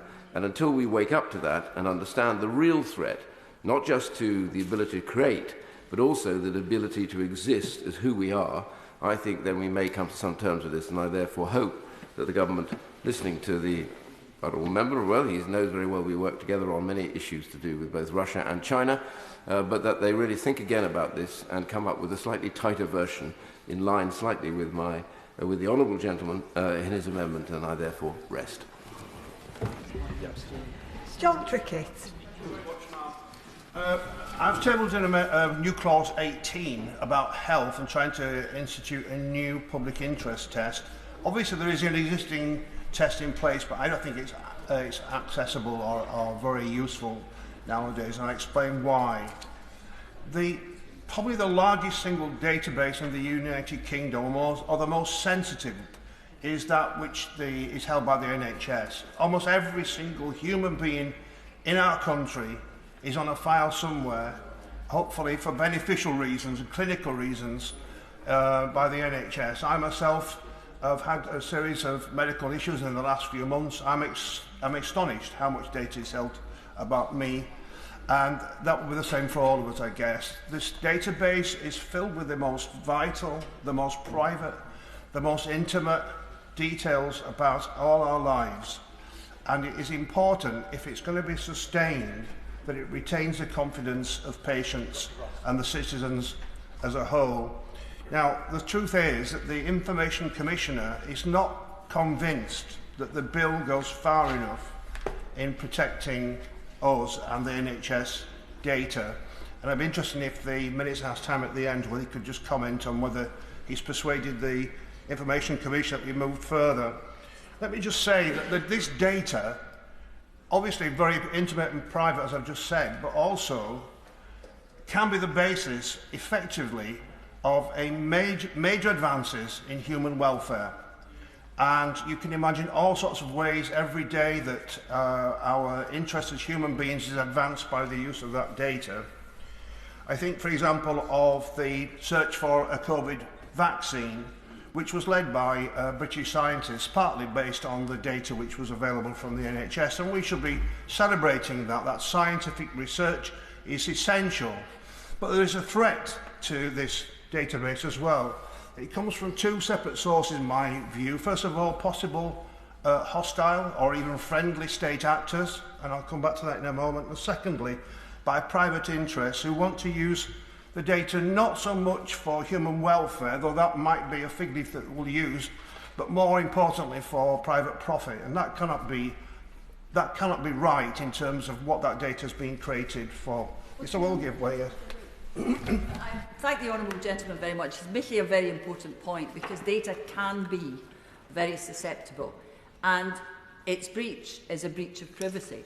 So would he agree with me that one of the dangers in New Clause 21, which talks about data of individuals in terms of their sex at birth, risks breaching someone's privacy if they have kept that fact private, and that data then becomes public knowledge through the means he's discussed?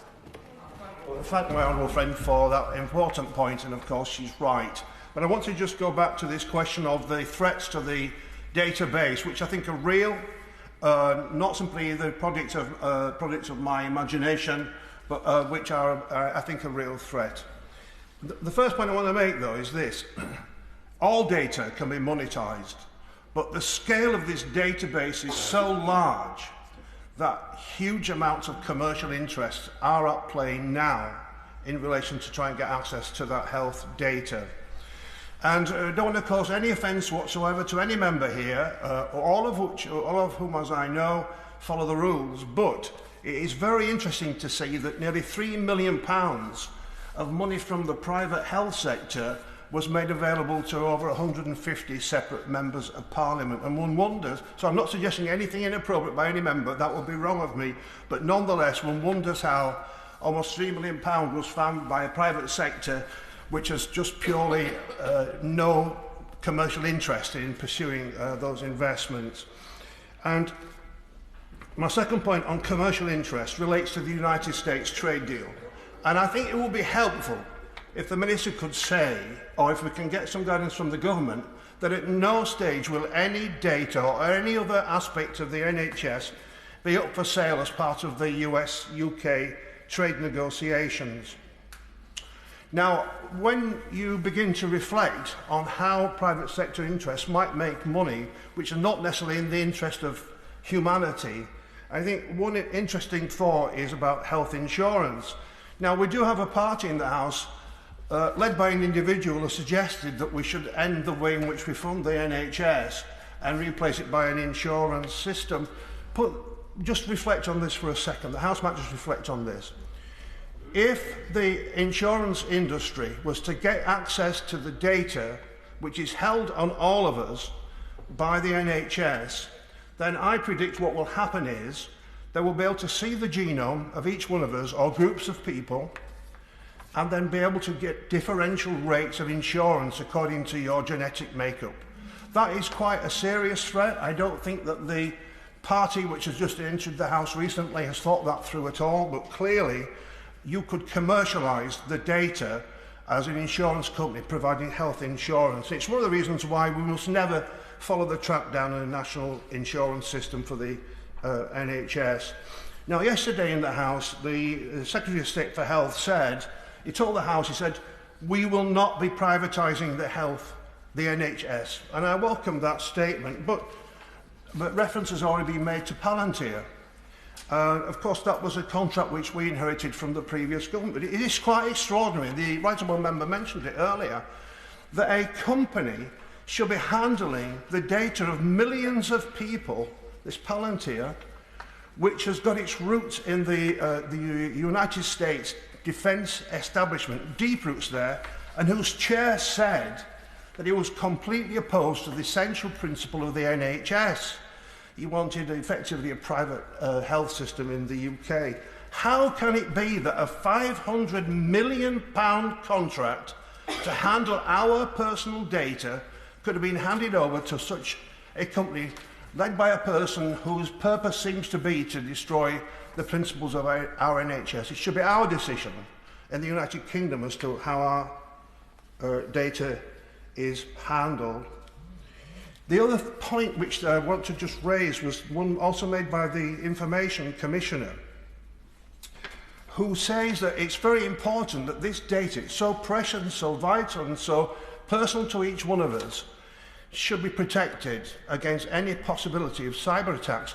But there has been a cyber attack already. A firm called Killing, or a group called Killing, the way I pronounce it makes it sound like somebody trying to commit murder, but it may be pronounced a different way. But it's a Russian cyber criminal group, shared or obtained access to 400 gigabytes of private information which had been held by a company dealing with pathology testing.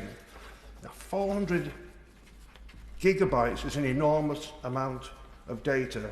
They attempted to extort the company which held the data in order to secure a financial interest, and I don't know whether or not enough provision is made in the bill for the protection of our data, and it's why I'm suggesting that there should be a new public interest test with a report to Parliament within 6 months, which we can all debate and examine whether or not it's gone far enough.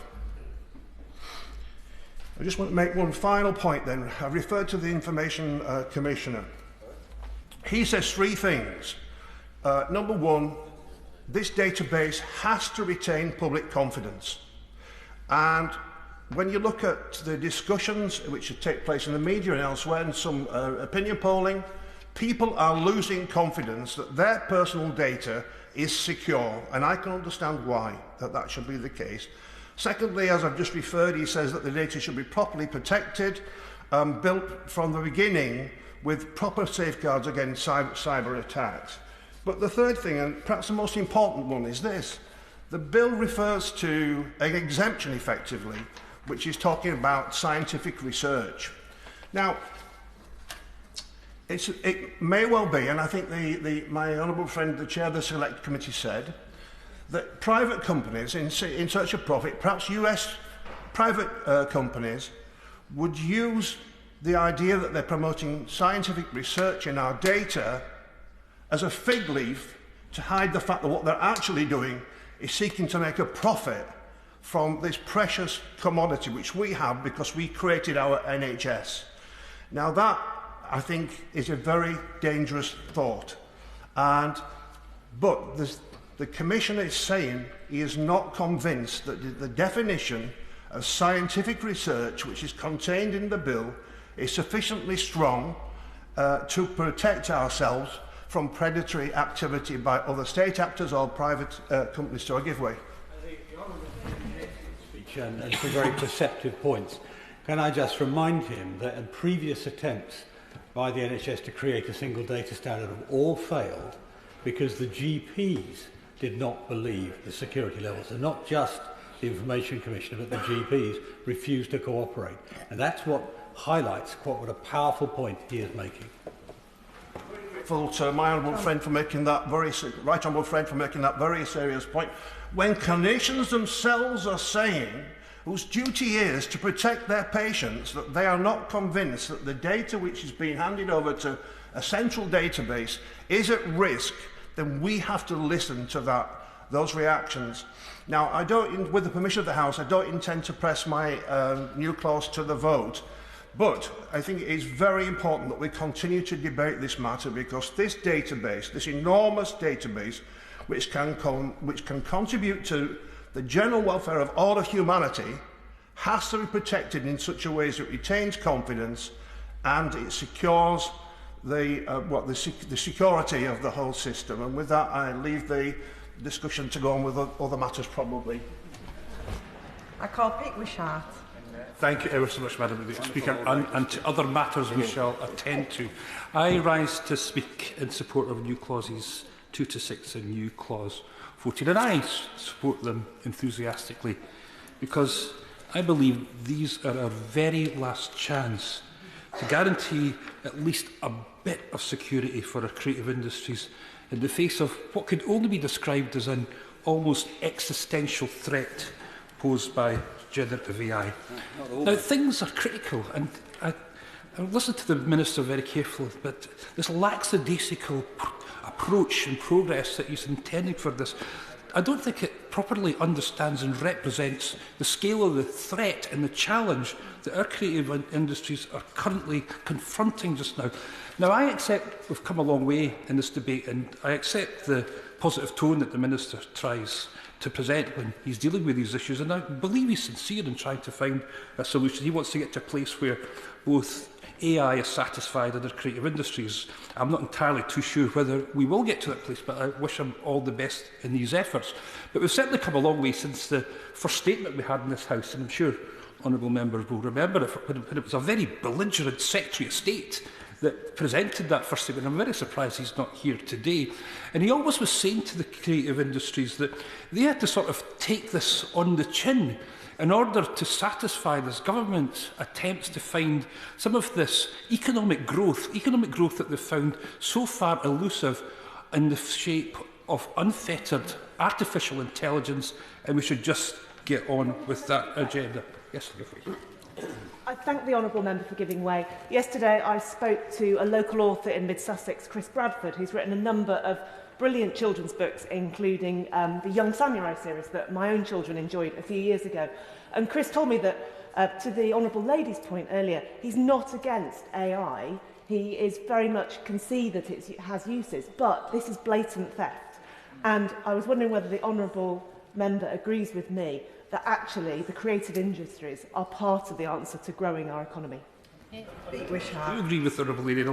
I'll give her a personal example, and I should have said to register to my entry in the member's interest, because throughout the last at least 5 decades, artists work with the technology that's available. It's the first thing they turn to when they go to the studio to make a new recording. It's the first thing they do when they're looking for all sorts of innovation in the film industry, to suggest that somehow that people who work in the creative sector won't embrace this new technology and use it for all it's worth is, I think, an absurd argument to make, so I fully accept what the Honourable Lady said. But I just want to refer to the public campaign, because I'm sure I'm not alone to have my inbox full of concerned constituents about all this. Our constituents are right with our artists in the creative sector when it comes to this. Now, you'll know, Madam Deputy Speaker, that I've been trying to evangelise about the value of copyright and intellectual property rights for at least 2 decades. And I always felt I was having quite a job getting through and reaching our constituents. But by God, have they got it now? They understand and appreciate that it's our gold standard copyright regime that underpins our success in the creative sectors right around the world. And it is our IP rights and copyright that ensure that the artists that they love and are writing on behalf of are properly rewarded for the works that they produce and are recognised for the wonderful things that they bring forward.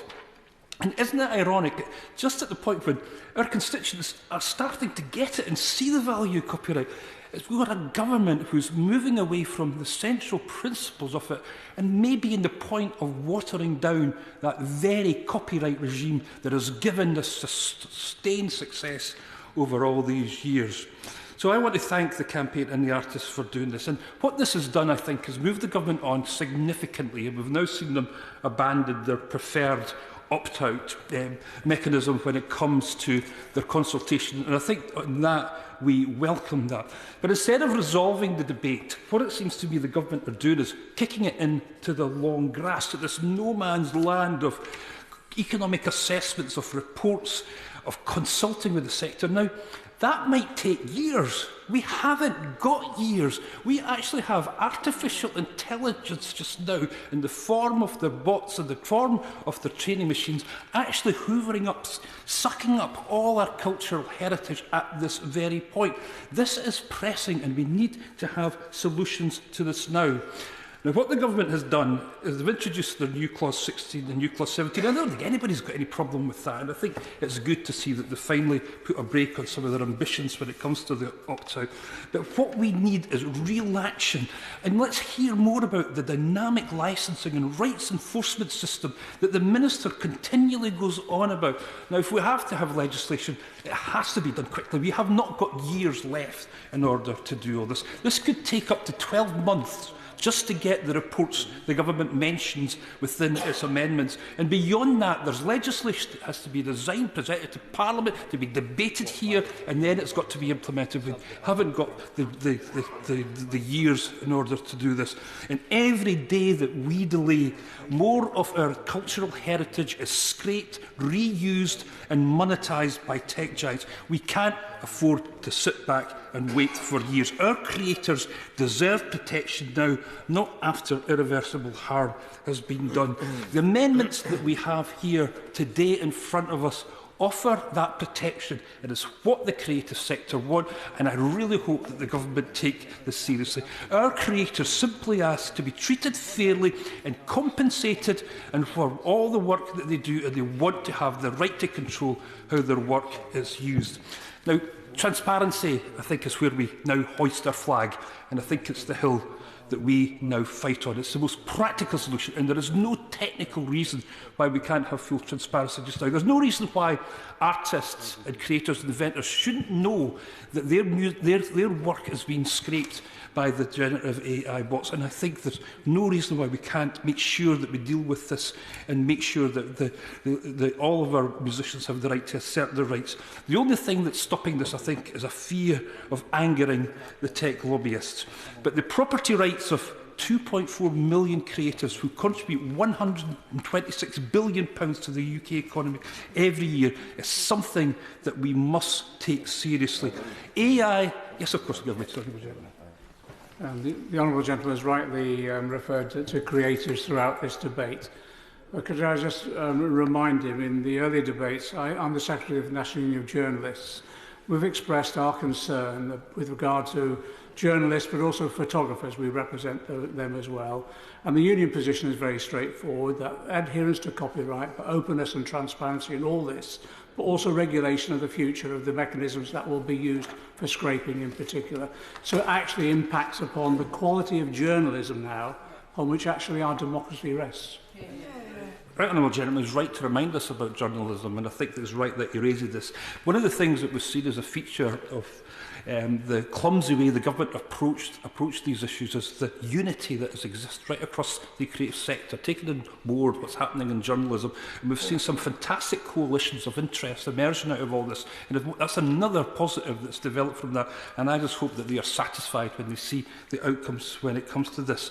And I think the last thing I want to say is that AI and creativity can work together. I gave the example to the Honourable Lady, and I think this is something that we've all been encouraged to think about, that somehow there is a divergent position between our creative sector and our artists and those that are involved in the tech sector, particularly around AI. There isn't, and there should be an approach that works for everybody involved in that. But the AI companies know our content is immensely valuable. They refuse to pay for anything at present, not because they don't understand the value, but because they spotted an opportunity to hoodwink governments round the world into believing they shouldn't have to pay for an essential resource. So, of course, I'm going to giving way. I would just make the observation that one of my colleagues had one of these conversations with the AI sector, and she was very enthusiastic about the idea that there would be an enormous amount of growth in this country if they were able to adopt what they wanted. So she said to them, yes, and what would you like? And they said, we want the BBC archive for free. And I would just like to observe that in these kind of circumstances, we need to think not only about transparency, but the second stage, which is licensing. Because without the opportunity for small creators to have the power to permit and to therefore to be paid, all of this will be for nothing. Spot on, and the Minister continues to go on about licensing arrangements, and I think that is the territory we want to move this on to, and I think that if we need to hear more about the Government's ambitions right now about what they're planning to do. And just to say to the Honourable, you should have a look at the submissions in the consultation from the big tech companies. Look at OpenAI's submissions, for example. It is a horror show. An opt-out is even too far for them. So that's the sort of issues that we're dealing with. But lastly, and she reminds me of all this, I've enjoyed working with Labour colleagues in the course of these debates, the course of the past year. They've said all the right things, and as usual, I think they recognise some of the difficulties that we have within the sector. But I appeal to them tonight to support, particularly New Clause 2, if it goes to the vote. It's no good saying all the right things. It's about voting in the right direction and ensuring that we get this. There is no other chance, Madam Deputy Speaker. This is the only opportunity we've got to offer some protection to our creative sector in the course of the next few years. Nothing else is going to appear for years now. We'll all get involved in the consultation and we'll all be taking part in the legislation when it comes here, but that is years away. This is the only thing that we can do to offer some support to the creative sector, and I urge everybody to support these amendments here this evening. I call Alison Gardner. Thank you, Madam Deputy Speaker, and I welcome the opportunity to speak today in support of this bill and to address some of the amendments raised. I want to focus primarily on Government New Clauses 16 and 17. With regards to New Clause 17, which is report on the use of copyright works in the development of AI systems, I do welcome in Section 3B that the report will consider the effect of copyright on access to and use of data by developers of AI systems, and with the example of text and data mining specifically mentioned. And I note that developers are specifically broken down to individuals, micro-businesses, small businesses or medium-sized businesses, and it is right that there is this level of granularity.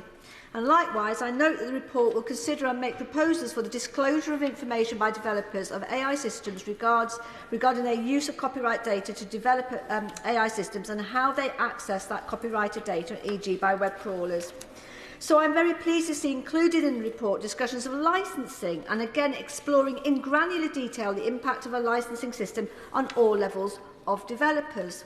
However, I would like to see an equal level of granularity for copyright owners in understanding the effects of proposals outlined in Part 3.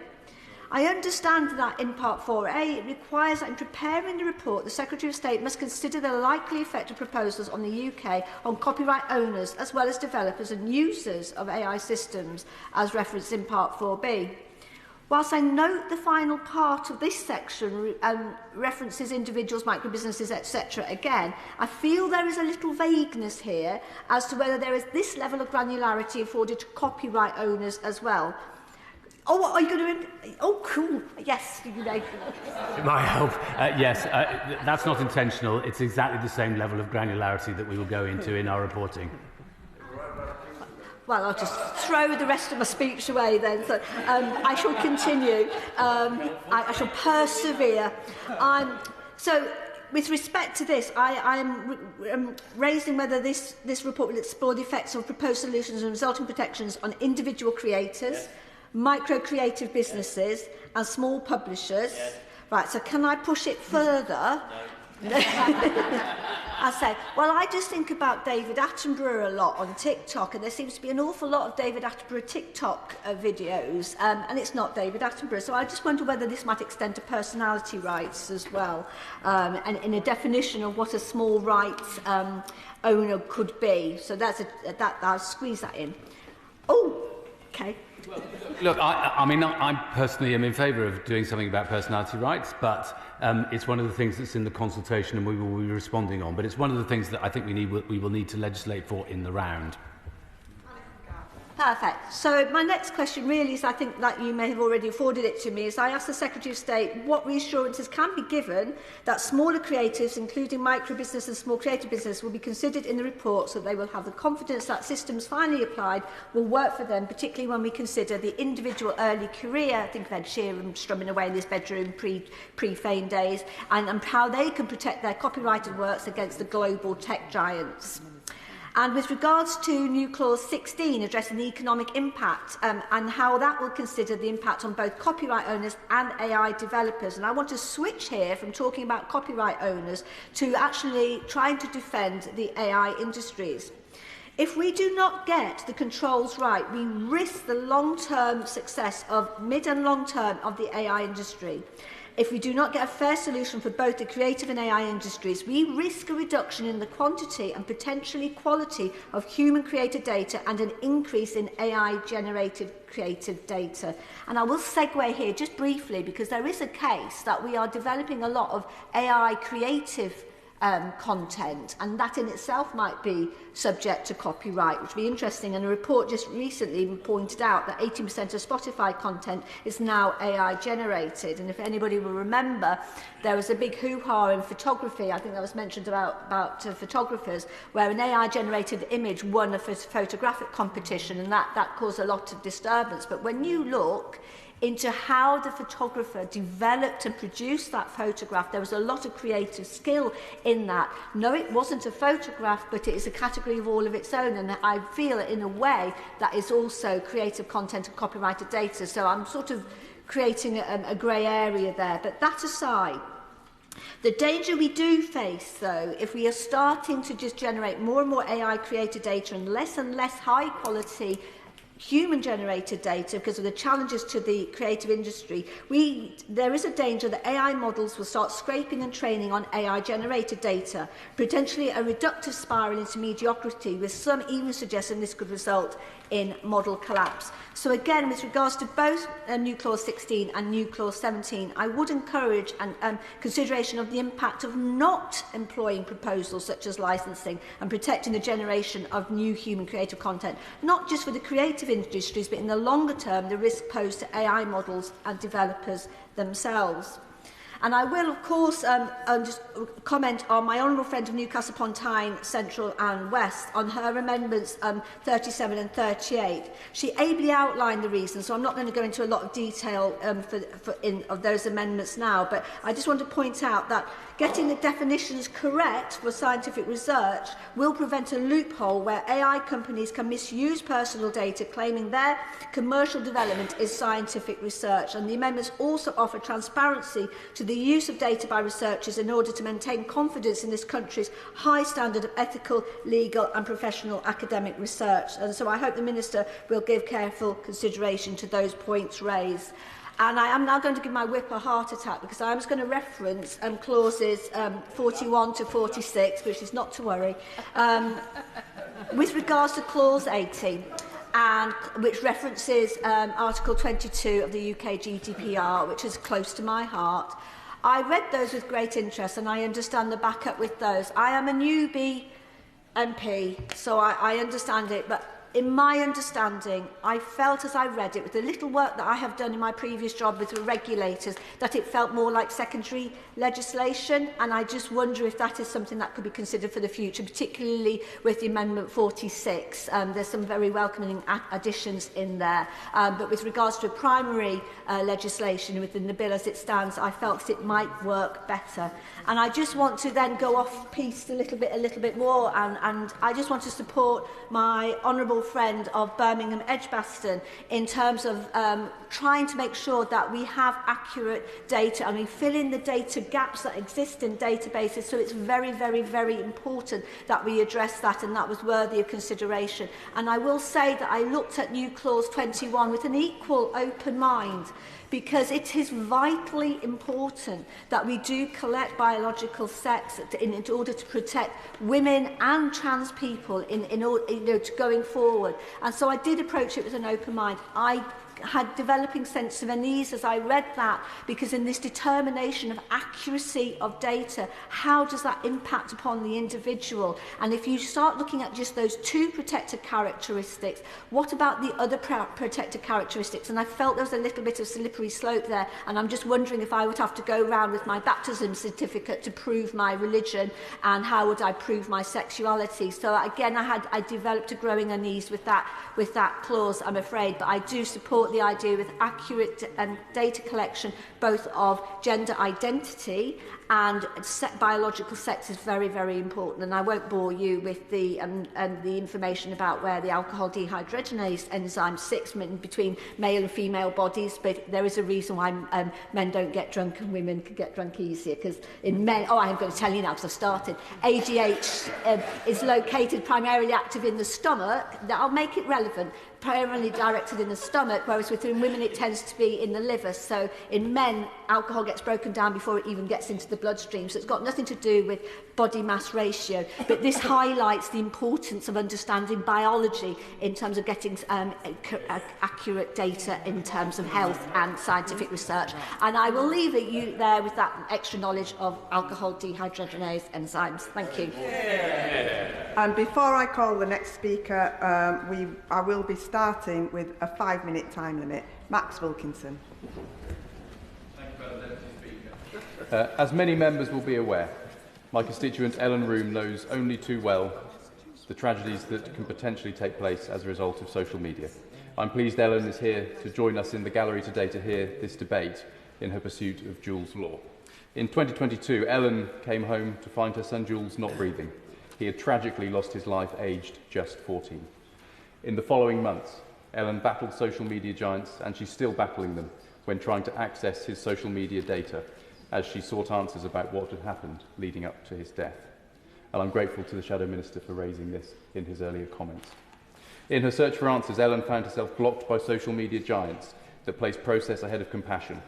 The police had no reason to suspect a crime, so did not see a reason to undertake a full investigation into Jules' social media. The inquest did not require a thorough analysis of Jules' online accounts.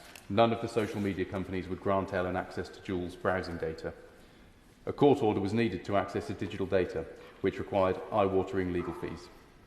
The legal system is unequipped to tackle the complexities of social media.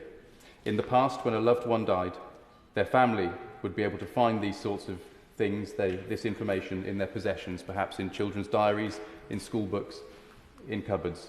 But now, when so much of our lives are spent online, personal data is kept by social media giants. The amendment in my name would change this. Now, I understand that there are technical and legal difficulties around this, and the Minister and the Secretary of State have met with Ellen and I this morning alongside the Honourable Member for Darlington. We're grateful for the time that they gave. This will not go to a vote today, but we will keep pushing, because Ellen and other parents like her should not have to go through this to search for answers in the case of a child who has died. Now, I understand also that in this bill there are provisions that are being made which will take steps forward, but we will keep pushing, and we will hold the government's feet to the fire and all future governments until we get a result. I will give way to the Minister. It might just be helpful. It was great to meet this morning, and I'm sorry it was so late and so close to report stage. I wish it had been earlier, but we were serious in the meeting this morning. We will do everything we possibly can to make sure that coroners understand both their powers and their duties in this regard, how they should be operating with families, and the prosecuting authorities as well, if necessary, but also that the technical companies embrace this point that they need to look after the families of those who have lost loved ones when they're young. I thank the Minister for his intervention. He's absolutely right. There are clear issues of process here. There are differential approaches across the country, different coroners taking different approaches, different police forces taking different approaches. And the words of ministers have weight, and I hope that coroners and I hope that police forces are taking note about what needs to happen in the future, so a proper investigation into the deaths of children who have perhaps suffered misadventure as a result of social media are properly investigated. On related matters, NC1 would gain the support of parents like Ellen up and down this country. We do need to move further and faster, as this government has promised, on various other things, on this issue of social media online safety, and I'm pleased that my party has a very clear position on this. I will now turn to the issue of copyright protections. Now, I held a roundtable with creatives in Cheltenham. Cheltenham is a place which is home to many tech businesses and AI companies. The creative industries in my town are also extremely strong, and what I hear is a lot of concern about the need to protect copyright for our creators. The industry remains concerned with the approach that this government is taking. Now, this industry is worth 124 billion or more every year, and the effects on this, on our culture, should not be understated. We would be far poorer, both culturally and financially, if our creatives were unable to make a living from their artistic talents. I believe there is still a risk that this is being undermined if the government in future removes protections to the benefit of AI developers. I trust ministers are listening, and I know that they have been listening over the many debates we've had on this issue. If they were to remove those protections, this would tip the scales in favour of AI companies at the cost of the creative industry. And when you ask AI companies and people in tech where the jobs are going to come from, the answers at the moment are just not there. The amendments tabled by my honourable friend, the member for Harpenden and Berkhamsted, would reinstate these copyright protections at all levels of AI development and reinforce the law as it currently stands. It is only fair that when creative work is used for AI development, the creator is properly compensated. The government has made positive noises on this issue in multiple debates over the last few months. That is a positive sign, and on all sides of this House we've developed, I think, a consensus on where things need to move. But creatives remain uneasy about the implications for their work and are awaiting firm action. Ministers may wish to tackle this with future action, and I understand that it might not be dealt with today. Our amendments would enable that to happen. But they also have an opportunity today. So nothing would send a stronger signal of support than government support and members from across the House supporting the amendments that my honourable friend has put today, and I would implore all members to back those amendments. Thank you.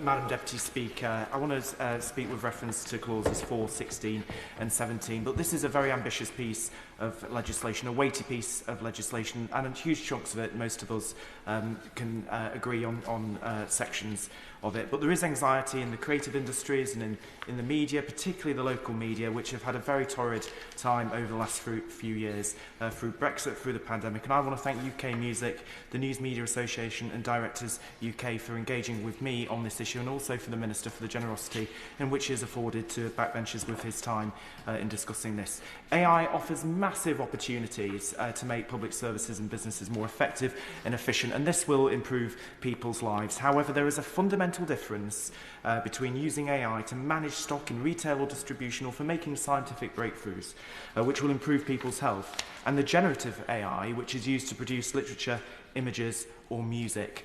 The latter affects the creative industries, which have consistently seen faster and more substantial growth than the overall economy. Creative industries' gross value added grew by over 50% in real terms compared to the overall UK economy, which grew by around a fifth between 2010 and 2022. And that is why the government is right to have identified the creative industries as a central plank of its industrial strategy. And it is right to deliver an economic assessment within 12 months, as outlined in Government Clauses 6 and 17. I welcome all that. I know it is not the government's intention to deal with copyright and licensing as part of this bill, but because of that anxiety in the sector, these issues have become conflated, and scraping is already happening without transparency, permission or remuneration in the absence of a current adequate framework.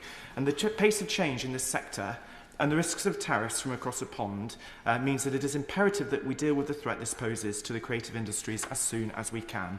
We are now facing 100% tariffs on UK films going to the USA, which increases this imperative. I welcome the government's commitment to engage with the creative industries and implement a programme to protect the creative industries following its consultation. And I would welcome an overview from the Minister in his summing up about the progress that is being made with that. But the more we delay, the worse the impact could be on our creative sector. I'm also concerned that in the government's correct mission to deliver economic growth, it may inadvertently compromise the UK's robust copyright laws. Instead, we should seek to introduce changes so that creatives' works cannot be scraped by big AI firms without providing transparency or remunerating the creatives behind it. Failure to protect copyright is not just bad for the sector as a whole, or the livelihoods of authors, photographers, musicians and others. It is bad for our self-expression, how robust this sector can be and how it can bring communities together and invite us to ask the big questions about the human condition. Allowing creators to be uncredited or undercut would leave their work stripped of attribution, their livelihoods diluted, and a wave of synthetic imitation which will disrupt the creative market enormously. We are not talking about this enough. I know it is tempting to lure the big US AI firms into the UK, giving the economy a sugar rush and attracting billions of pounds worth of data centres. Yet in the same breath, we risk significantly draining economic value from our creative industries, which are one of the UK's most storied and pillars of our soft power. None of this is easy. The EU has grappled with creating a framework to deal with this for years without finding an equitable solution. I do not envy what the government must navigate. However, I would also like to ask the Minister where the reports that the government is moving away from an opt-out system for licensing, which emerged over the weekend, which creators also say will not work, is now perhaps going to be the government's position. So harnessing the benefits of AI, economic, social and innovative, while ensuring the rights of creatives are protected, is not something which is diametrically opposed. And we must ensure transparency in AI, as covered in new Clause 4, so that the tech companies, some of which are in cahoots with some of the more troubling aspects of the US administration, do not end up with the power to curate an understanding of the world which reflects their own peculiar priorities. Big AI says transparency will effectively reveal their trade secrets, but that not need necessarily be the case, as my honourable friend from South Derbyshire previously said. A simple mechanism to alert creators when their content is used within the abilities of these well within the abilities of these sophisticated companies. They just need prodding by the government to do it. And I know the government is working hard and it cares passionately about the sector, the economic and social value it brings. So I look forward to hearing about how the government will move at pace to address the concerns I've outlined, even if it cannot do it through the bill. Sir John Whittingdale. Thank you, Madam Deputy Speaker. The Minister referred in his opening remarks to the fact that this bill has been a long time in its gestation. It is actually very nearly 2 years since the first meeting of the Bill Committee, which I attended, to take through what was pretty much an identical bill. And at that time, it was very uncontroversial, and the opposition supported it. And indeed, I support it today. There's a lot which we haven't discussed because it is universally accepted. Things like the National Underground Asset Register, things like smart data provisions, things like the relief of some of the burden of GDPR. But I congratulate Baroness Kidron, who very successfully attached to the bill amendments to address a different but vitally important issue, which is the protection of creative industries on copyright.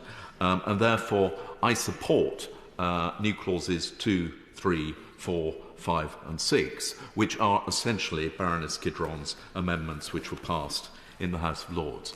Now, the Minister has said that this was not the intention to legislate at this time, that the government wants to wait and is consulting, and has tabled 2 amendments.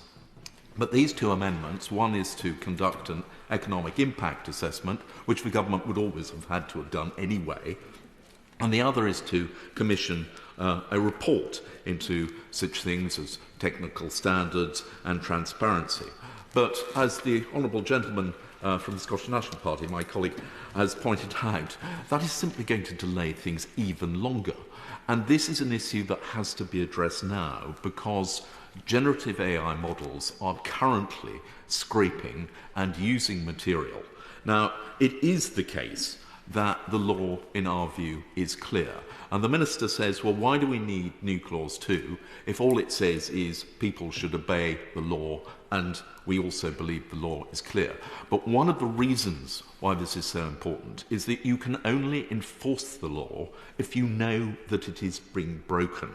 And that is why transparency is absolutely vital, because it is only with transparency that rights owners will discover the extent to which their content is being used by generative AI and then know how to take action against it.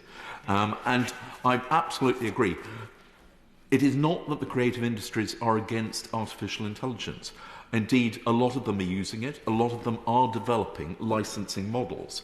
But for some, it is an existential question. Yes, I give way to the Honourable Gentleman. I thank the Honourable Member for giving way. On the point about transparency, the law is the law. It already exists. But the law can only be enforced and people can only be punished if their actions that break our current laws come to light. So would the member agree with me that this is another reason why New Clause 2 is essential? I completely agree. I mean, he has stated the case, which is that in order to enforce the law, you have to know who is breaking it. And there are all sorts of legal actions already underway, but the extent to which scraping is going on, and the Honourable Gentleman, the member for Hayes and Hollington, who I agree with very much on the importance of newspapers and the press face a particular problem, which is, this is a phrase I didn't think I would necessarily be introducing, but retrieval augmented generation, which is the use of live data rather than historic data, because if historic data is used, then actually it often produces the wrong results. So the big tech companies rely on retrieval augmented generation, which is to use the current live data, but it is that which is the livelihood of the press, and it is absolutely essential for those publishers that they should know when their material is being used and should have the ability to license it or not, as they choose to do. Of course, I give way. The issue he's addressing is the immediacy of the threat, which there is within the journalistic sector at the moment. I missed the opening remarks by both front benches because I was in the PIP debate, and I'm sure my right honourable friend on our benches was as eloquent as ever in advocating the amendments that he was putting forward. He's a very persuasive fellow. However, the amendments he's put forward are simply about publishing a report in 12 months' time. That's all. 12 months' time, there'll be sectors of the journalistic sector that will no longer exist as a result of this. I completely agree with the Honourable Gentleman. I mean, I don't doubt the Minister's sincerity in wanting to have a proper, close examination. But this is a matter which is urgent. And New Clause 2 and the associated clauses with it do simply state what is the law as it currently stands, but also give that essential ability to rights hold owners to know when their material is being used and to choose whether or not they wish to license it, and if they don't, to take action against its use. Now, the only other point which I wanted to raise, because a number of speeches have been made during the debate which have very eloquently set out the case for each of the new clauses by the Honourable Lady, the Liberal Democrat spokesman, and indeed my colleague, the Chairman of the DCMS Select Committee. But the other concern that I have is for the Minister to put back his former hat for a moment. He was speaking earlier in the day about the threat from the possibility of tariffs on the film industry. Obviously, we are concerned about the general question of US tariffs, and there is talk about trying to achieve a trade deal, in the President's words, a beautiful trade deal, which would mean that the UK was protected. But we are told that one of the prices that could be attached to that is to relieve the burden of regulation on tech companies. And I'm afraid that we know how the tech companies define burdensome regulation. Copyright, in their view, is a burdensome regulation. It is not a legal obligation and a moral right of rights holders. So I hope that the Minister will make it clear that in order to obtain a trade agreement, we will not sacrifice the rights of creative industries and copyright owners in order to obtain that. And actually at the same time also that we won't dilute other very important digital legislation, such as the Digital Markets Act, which I understand is also potentially on the table. I'm not going to speak for any longer because the case is already made. I would only just say to the Minister, I think it's clear that although the new clauses 2, 3, 4, 5, 6 do command quite a lot of support on both sides of the House, I have no doubt that the government will defeat them if it chooses to do so tonight. However, he will be aware that they were originally put in the House of Lords, and he may find it harder if the House of Lords chooses to push them through. And I would not like to be back here next year, once again trying to put through a data bill because this one failed. I call Jen Craft. Speaker. I rise today to support the government's new amendments, particularly new clause 16, which I strongly welcome. Particularly as this addresses the relationship between artificial intelligence and copyright, and by broadening slightly the scope of this bill, they demonstrate Ministers' attention to this pressing detail and a reflection perhaps of some of the comments by colleagues and the creative sector. The existing legal framework is not fit for purpose in the face of new and developing AI technologies as regards copyright. And I know that colleagues with much greater expertise and knowledge than myself have risen to speak and to contribute to this debate today. I, however, would like to just offer a reflection and draw attention to the experience of an individual, one of my constituents, as I believe that it highlights the real human impact that big tech companies running rampant over copyright laws can really, truly have. My constituent Susan Merritt is an author, and she has had 32 of her books, and she calculates over 1 million published words used by Meta without her consent. And this pirating of material has serious human impacts on those in the creative industries. Susan's life work, her source of income, was downgraded and devalued almost instantaneously. Her intellectual property was accessed without her permission and used to inform an AI system designed to mimic her work. And Susan described this to me, and she said she feels as violated as if someone had came into her house and stolen her things, and she is not alone.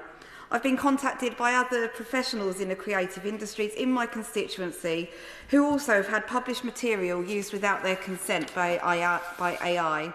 A local author who's had their works harnessed through an online library of pirated books, and an illustrator who says that her work was scraped to train an AI model with images and videos taken from websites and social media without her permission. This practice is widespread and plainly wrong, even to a lay observer who is not versed in technical expertise. But yet rights holders are often impotent against big tech companies and their sizable financial and legal assets. I will. I thank my honourable friend for giving way. I'm just observing that there is also an issue about territoriality on this, where we have actually managed to get carve-outs and protect this country from, for example, deep fakes. If something is made abroad, it cannot be used in this country.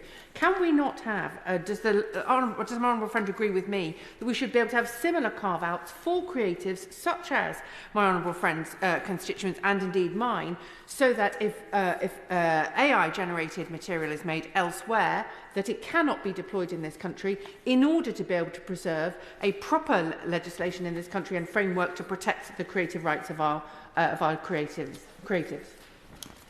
I thank my honourable friend for her intervention, and I agree that our current, and she highlights a very strong issue, which is that our current copyright laws are basically being infringed upon with no recourse, and people who are rights holders are unable to seek the recourse that they fully deserve under the law, and that there should indeed be a carve-out, that if content which in this country should be illegal, they should have recourse to law and be able to protect their own copyrighted material. And I am pleased to see government amendments and a government commitment to action on this complex issue, and I hope that they will allow time in the House for us to look at this issue in the round and properly investigate the impact of policy options, which will be considered, I hope, as part of the consultation. I also understand the complexities of legislating within this area, but I do understand fully that those in the creative industry, they want to see action now, and that is quite understandably so. And we must create a system that can feasibly and effectively enforce existing copyright law, bring transparency in the use of materials by AI systems, and remunerate rights holders. And I support the government's plans to do this with proper scrutiny of the measures rather than an addendum to a broader piece of legislation. But I appreciate there is a balance to be struck where growth is supportive in both the creative and the tech industries, but we can't expect creatives to forfeit their rights to serve this purpose. As my constituent is at pains to point out, there are real people at the bottom of this and real livelihoods at stake that are already being impacted by unregulated AI. And it is absolutely crucial that we get this right, providing the much needed legal certainty to protect intellectual property in the creative industries. But this also must happen soon, because while infringements of copyright law go unaddressed, it is those in our vital creative industries who are losing out. Before I call the next speaker, members will see that there's many people that want to speak in this debate, so please be mindful when taking interventions. And I am now having to impose a 4-minute time limit. Vicky Slade. Madam Deputy Speaker, we live in a rapidly changing world, and I'm sure, like everyone else, I am guilty of handing my data to organisations every hour of every day, oblivious to the impact on my privacy, and I'm guilty of absorbing and using content assuming that it is trustworthy and that it has been obtained fairly. On the other hand, my generation has been fortunate to have seen the introduction of social media and the online world, and to have experienced a time before it, perhaps providing us with a level of scepticism on what we see and the ability to switch it off, distance ourselves from the onslaught to our senses that digital content can provide. But like other interventions of the past, we are now at a crossroads, one where we must pause and not simply plough on. This bill gives us the opportunity to make clear to the tech giants that we are not giving them everything we have created, they cannot own our children, and that we value our data as part of our identity. Some of the amendments presented give us a great opportunity to improve the bill, to make the most of this moment in time, and to make sure we do not leave people behind. We know that children's brains continue to develop until they're in their early 20s. We know that young people's development leads them to be risk takers in their adolescence and teenage years, and sometimes as adults we do have to take decisions to curtail their fun to protect them. My own children have enjoyed social media from the age of 13, but as the sector develops and our understanding of its addictive nature improves, it is critical we reflect this in the law. So lifting the age of consent for social media data collection, as in new clause 1, will help protect our children at the time they need it. It's unimaginable to lose a child, and to do so in the circumstances where the reasons behind their death is unclear, which is why I signed my honourable friend from Cheltenham's new clause 11, which would allow bereaved parents access to their child's social media content.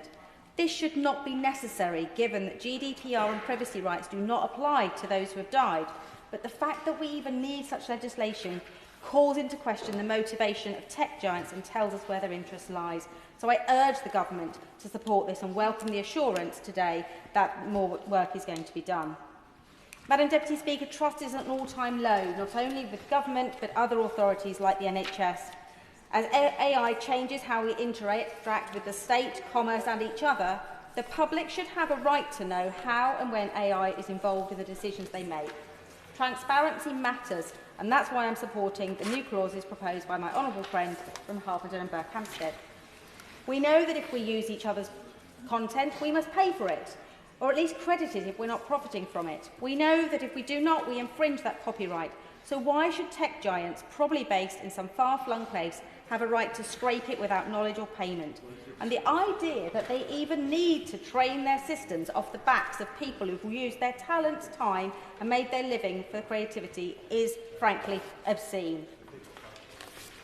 But I really must talk to new clause 21 and speak strongly against it. I have been overwhelmed by the scale of distress brought about by this awful proposal. It is cruel and it completely undermines the privacy of people who are transgender at a time when they're already feeling victimised. Those who have transitioned socially, medically or surgically are protected in law, and we were told that the Supreme decision last month does not change that. But this amendment does. If it was passed, the sex at birth will be recorded on a driving licence or a passport, outing every trans person whenever they buy an age-restricted product, change their job, travel abroad, or even come to Parliament to visit their MP. Not only is this a fundamental breach, it's potentially dangerous. They will be prevented from travelling to countries with poor records on rights. They will be at higher risk of suicide and self-harm, as they already are. My constituent told me this is a direct attempt to erase me from public record. Please reject this amendment. Greasy. Madam Deputy Speaker, in the short time available to me, I want to speak to 4 amendments in particular. 2 where I'd like to urge the Minister to think again, 1 where I'm in total agree with him that we should oppose, and 1 that I want to draw the House's attention to. Let me start with the amendments on AI and copyright and join with the chairs of select committees, the member for South Derbyshire, and indeed the indomitable Baroness Kidron, who joins us today, in encouraging the Minister to look again at this issue, because we know this is going to come back. We know we need to move at pace. I represent Walthamstow, the home of William Morris, the creators and makers. Creatives abound, but at least William Morris could protect his patterns for wallpaper. With the AI technology that we're seeing now moving so quickly, unless we stand up for British copyright technology, we will be in a very different place. The Minister says that if we don't pass this amendment, New Clause 2, we will still have copyright law tomorrow, and he's right. But we won't have the tools to deal with the technology that we are dealing with at this point in time. And this is not just about the Elton Johns, the Ed Sheerans, the Richard Osmonds or the Ginny Coopers. Exactly. This is about thousands of creatives in our country and how they make their bread and butter. Nobody's opposing technology, but they are saying we need to act more quickly. So I really hope to hear from the Minister what he's going to do on that. And also on New Clause 14, which I know is not being called, but about the question of transparency, which will help creators exercise their rights. Briefly, I want to support what the colleague from Mid Dorset said about New Clause 21. I've always supported the appropriate collection of data. This is not the appropriate collection of data. It's a targeting of the trans community, which is deeply regressive. In the time left available to me, I want to praise the government for what they're doing in Schedule 11. I'll wager nobody else in this chamber tonight has looked at it. The Victim and Prisoners Act received royal assent in May 2024. Section 31 of this Act seeks to provide a mechanism to delete data that has been created as part of a malicious campaign of harassment. Schedule 11 is a technical amendment to GDPR laws that will make that Act, which has got cross-party support, possible to enact. For parents and carers, the thought that someone who disagrees with them might use the auspices of social services to try to remove their children because of that disagreement seems impossible to comprehend. It's a nightmare that I myself have lived through. And thanks to my local authority, I'm still living through it, because the record created by that person who did this to me remains on the statute book, along with the allegation that I am a risk to my children because of the views that I hold. The man who made this complaint's primary intent was to trigger an investigation into my private life. The judge who convicted him of harassment said it was one of the worst examples of malicious abuse in public life he'd seen. He, of course, the judge, demanded that the file be stricken, as did I when it first came to light and when he was subsequently convicted of harassment. But Waltham Forest Council continue to argue they have to retain that data to protect my own children from me. This is not an issue of how data is used to safeguard, but how data can be used to harm in its existence. Because it's not a benign matter to have such a record associated with your name. Anyone who's ever been to A&E knows the question, is your child known to social services, is not a neutral inquiry. That unless we have a way of removing data designed to harass, that will perpetuate the harassment. My local authority has not labelled the fathers who are MPs in my borough in the same way, but it argues it must retain this data by use of Section 47 of the Children's Act, regarding children who might reasonably be considered at risk of harm from an individual. To add insult to injury, the Council have not offered to delete this data, but for me to add to it, a note to dispute the person who has been convicted of harassing me about claims of my fitness to be a parent that they might consider including. To add more data to a file, rather than provide for the mechanism to remove it, and so the link between myself, my family, and these allegations, and the gentleman who harassed me in the first place.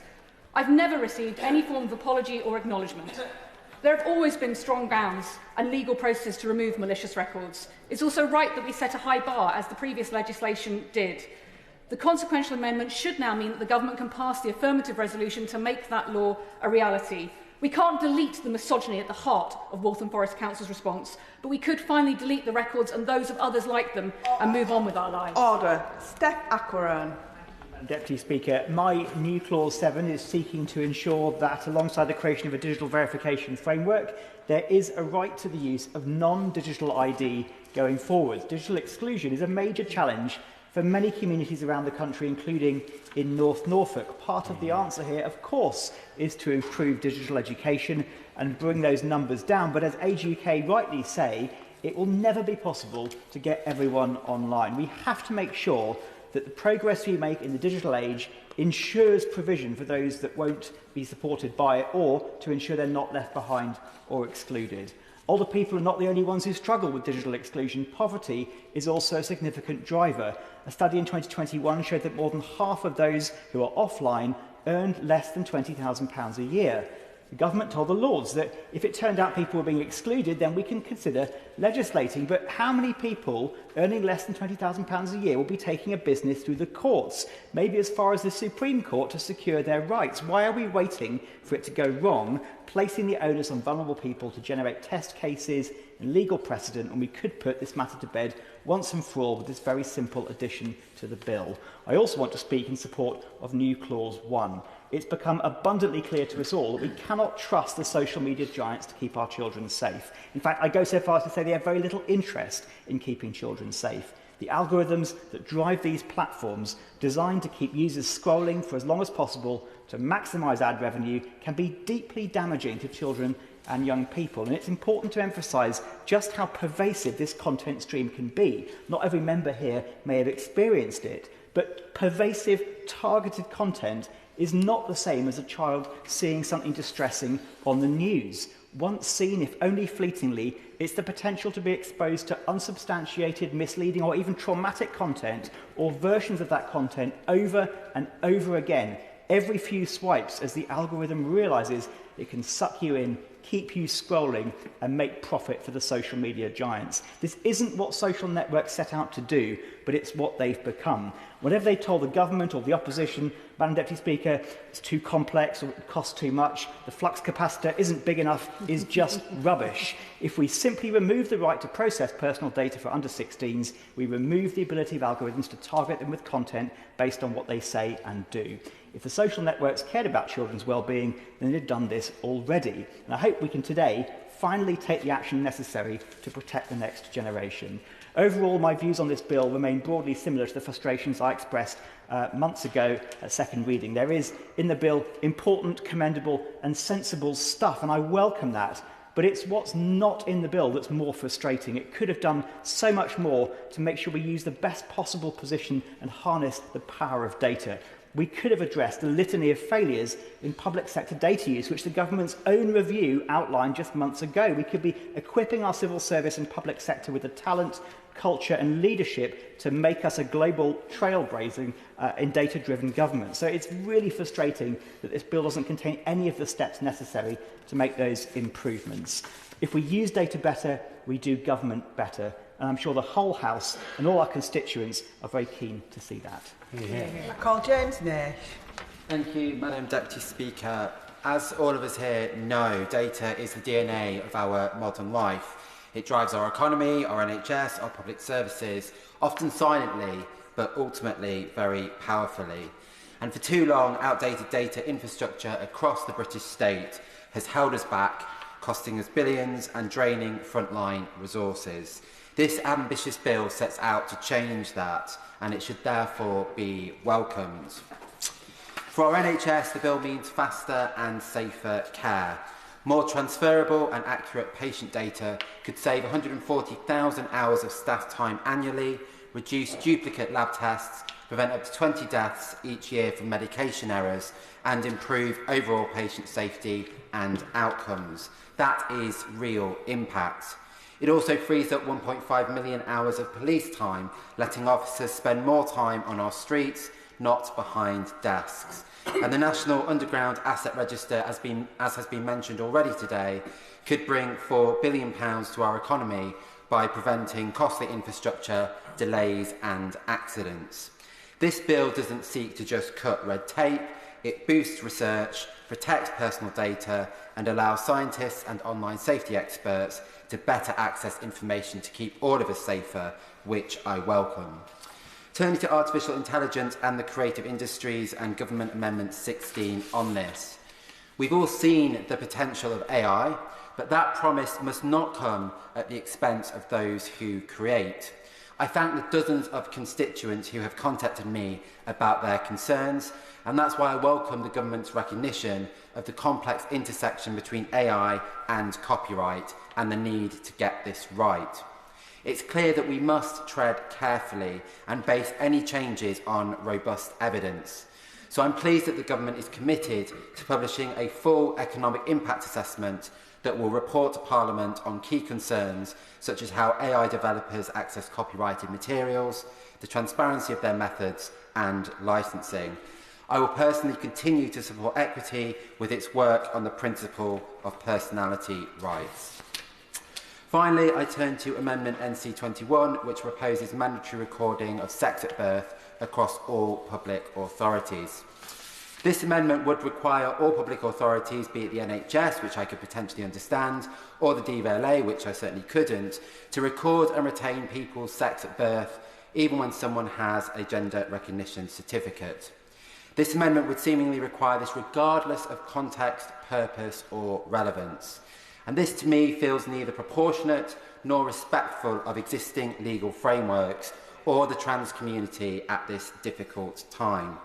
And it is important that we acknowledge that transgender, non-binary and intersex people already face considerable barriers in public life, and many of my constituents have shared with me in recent weeks just how much fear and uncertainty they are experiencing right now. Rushed amendments and changes without dialogue with those impacted are not therefore in any way welcomed and could have very negative consequences.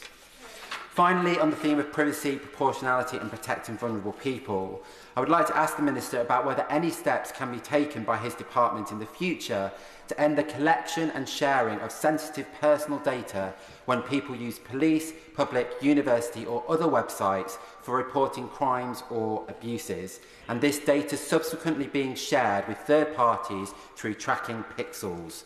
The use of such tools means people's information is sometimes being inadvertently shared with advertisers, and I hope that this is something that the government will look into and take seriously. Call Sarah Olney. Thank you very much, Madam Deputy Speaker. I'm glad to have signed new clauses 1 to 6 tabled in the name of my honourable friend, the member for Harpenden and Berkhamsted, and I wish to speak in favour of new clause 1 regarding the age of data consent. Currently in the UK, the minimum age of digital consent, the age at which children can consent to having their data processed, is 13, and this new clause would raise the minimum age for social media data processing to 16, meaning that social media companies would not be able to process the data of children for their algorithms. Now, I hope that this would allow children to enjoy many of the educational benefits and relevant services which social media can offer, as well as continuing to enjoy the freedoms of engaging with friends, but without the risks of addictive algorithmic content. The mental health issues associated with social media use in young people, particularly children, should be treated as a public health crisis. The government is missing a vital opportunity with this legislation to reform how social media is used by not including provisions around children's online safety. And this bill offers an important opportunity to start the process of removing harmful social media mechanisms, and as such I urge the Minister to support this amendment. I wish to turn to clauses 2 to 6, and these amendments would have ensured transparency in how AI systems are trained and give rights holders more control over the use of their works. Madam Deputy Speaker, concerns about the impact of AI on the creative industries have been raised to me hundreds of times by my constituents, concerns which I have been raising in Parliament for years. In my Westminster Hall debate back in February 2023 on artificial intelligence and intellectual property rights, I raised my concerns about the bypassing of copyright laws in relation to AI and intellectual property with the former Conservative government. But the former minister blamed the lack of the former government's action to introduce regulation for creatives associated with the rise of AI on the political turmoil in the Tory leadership at that time. And their neglectful attitude to leadership was mirrored in their attitude towards introducing protection for creatives in this space. The conclusion that they drew from my Westminster Hall debate was to not legislate in times of political turmoil and the need for more deep consultation, which did not materialise. I think we can all be glad that the chaos of that government is in the past. However, we are yet to see the introduction of thorough and robust copyright laws relating to artificial intelligence, which is fundamental to the success of the UK's world-leading creative industries, and which I hope this government will act upon today by accepting these amendments. And I wish to reiterate the importance of these new clauses in ensuring that AI models are bound by existing copyright law, increasing data and identity transparency for crawlers and models, and empowering creatives to take legal action against developers who fail to comply. The creative industry, like all sectors, will have to adapt to accommodate AI, but the industry is capable of and already making progress with that. Creatives have largely accepted that AI-generated content will have its place in the market, and they are already using AI to enhance their work by driving efficiencies and extending their reach to new markets. However, a solid regulatory framework, which could be created with the addition of these amendments, is essential to protect their rights and to ensure that they can take part in value creation and retain control over their work. I and my colleagues on these benches believe that existing copyright law should be enforced to protect the UK's creative industries, which are a world-leading British export. It was recently revealed that nearly 200,000 YouTube videos included material created by globally recognised British musicians, news channels and artists have been scraped into a dataset used to train AI models. Content from over 40,000 creatives has been found in this dataset, and yet I do not believe that consent was sought from a single impacted creator to use their copyrighted works. This is not a unique case. I asked 200 creatives about their experiences with AI and copyright. I heard repeatedly of negative experiences, including one individual who had 600 images taken to train AI models without their knowledge. It's clear that AI offers a fantastic opportunity for our economy. However, it must supplement and grow industries rather than replace them wholesale. Thank you, Madam Deputy Speaker. I call Alison Hume. Thank you, Madam Deputy Speaker. I am delighted to be called to speak in the report stage of the Data Use and Access Bill. I would like to draw members' attention to my membership of the Writers' Guild of Great Britain.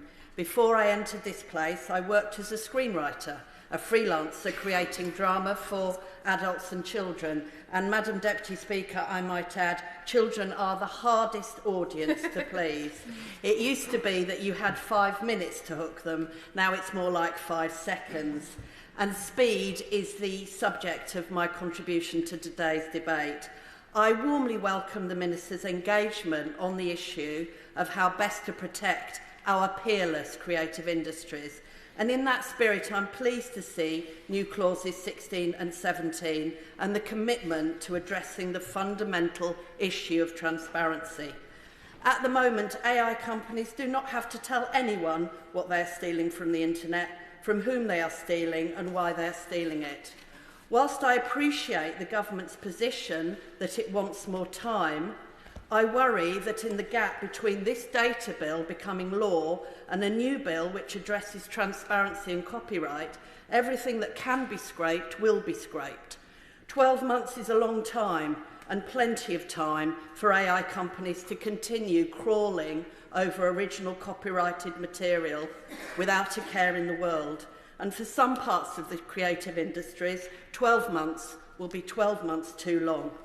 Necessity is the mother of invention, and without a legal instruction for AI companies to reveal what they are using free of charge, there's surely no incentive for the AI industry to come up with the solutions to make it simple for original creators and collecting societies to assert their rights. New clauses 2, 3, 4, 5 and 6 include calls for the operators of web crawlers and AI models to legally disclose what they are doing now. And although I understand why the government may not be supporting these amendments, will the Minister at least commit to placing a clear power to regulate on the face of the bill? The creative industries are nervous, spooked by the previously stated preference for an opt-out model, and such a move would calm nerves and indicate that the government understands the pace at which the situation is developing and recognises the need for action. Recently, here in Westminster, Bjorn from ABBA spoke in favour of clear transparency. Perhaps the saddest ABBA song is The Winner Takes It All, inspired by breakups inside the band between the A's and the B's. We must ensure that this is not a divorce of two industries, which leads to the creative partner being left with the equivalent of the coffee table and the dog. The tech industry actually needs us more than we need them. So they should be honest, tell us what they are doing behind our backs, and pay up. Madam Deputy Speaker, when all is said and done, this government needs to send a message now that we have the backs of our creative industries and that legal protections are our absolute priority. Sian Berry. Speaker, I rise to speak to New Clause 15, but I also want to associate myself with the many honourable and right honourable members who have spoken up for our creative industries. Our most talented and creative minds have not been getting fair representation from the government up to now, and it has been a very interesting and well-informed and hopefully influential debate today. New Clause 15 is about privacy and safety and providing a dedicated complaints procedure for individuals, including victims of modern slavery, domestic abuse, gender-based violence and others at risk of serious harm if their personal data is mishandled. This is not a theoretical question. Last November, The Independent reported on Lola, a domestic abuse victim whose home address was leaked to her ex-partner by a company who obtained restraining orders. She said she was left fearing for her life. And as Open Rights Group has laid out in its briefing, the Information Commissioner's Office isn't functioning as it should in cases like this. I have many examples, including how Charnwood District Council sent details of the new address of an abused woman directly to her abuser at her former address so that her abuser knew where she lived. And yet currently, people placed at risk like this have no means to challenge the Information Commissioner's Office if it fails to take the right action, which happens too often. Amendment NC 15 simply proposes dedicated procedures to support... I cannot afford the time, I'm afraid. NC 15 simply proposes dedicated procedures to support vulnerable people making complaints and a right to appeal to the Information Tribunal, a route currently available to large tech firms, but not to the people harmed by their practices. I hope the ministers will take these proposals up. On other amendments, I am fully backing the Liberal Democrats on new clauses 2 to 6, which I'm signed up to, and on both new clause 1 from the Liberal Democrats and new clause 19 from the Conservatives, I personally will abstain. This is because, although I am very minded to increase the age of digital consent from 13, given the wider implications now of harmful content and data that can be collected and used to do harm, my discussions locally with both parents and young people in Brighton and Pavilion have led me to want to properly include both groups in any decision on a new age that would cut people off from social media and what the age should be. We must have rapid and real, not just consultative but collaborative processes of deliberation on this issue as soon as possible. And finally, Amendment NC 21 is of serious concern to my constituents, and I agree with them and Transactual that it would constitute a gross violation of privacy rights by creating a mass outing of trans people. Clause D of this amendment even goes so far as to seek to revert historical changes made to someone's gender marker. I urge the government to reject this and to act further to protect trans rights more broadly. Madam Deputy Speaker, I rise to move my new clause 14 and Amendment 10.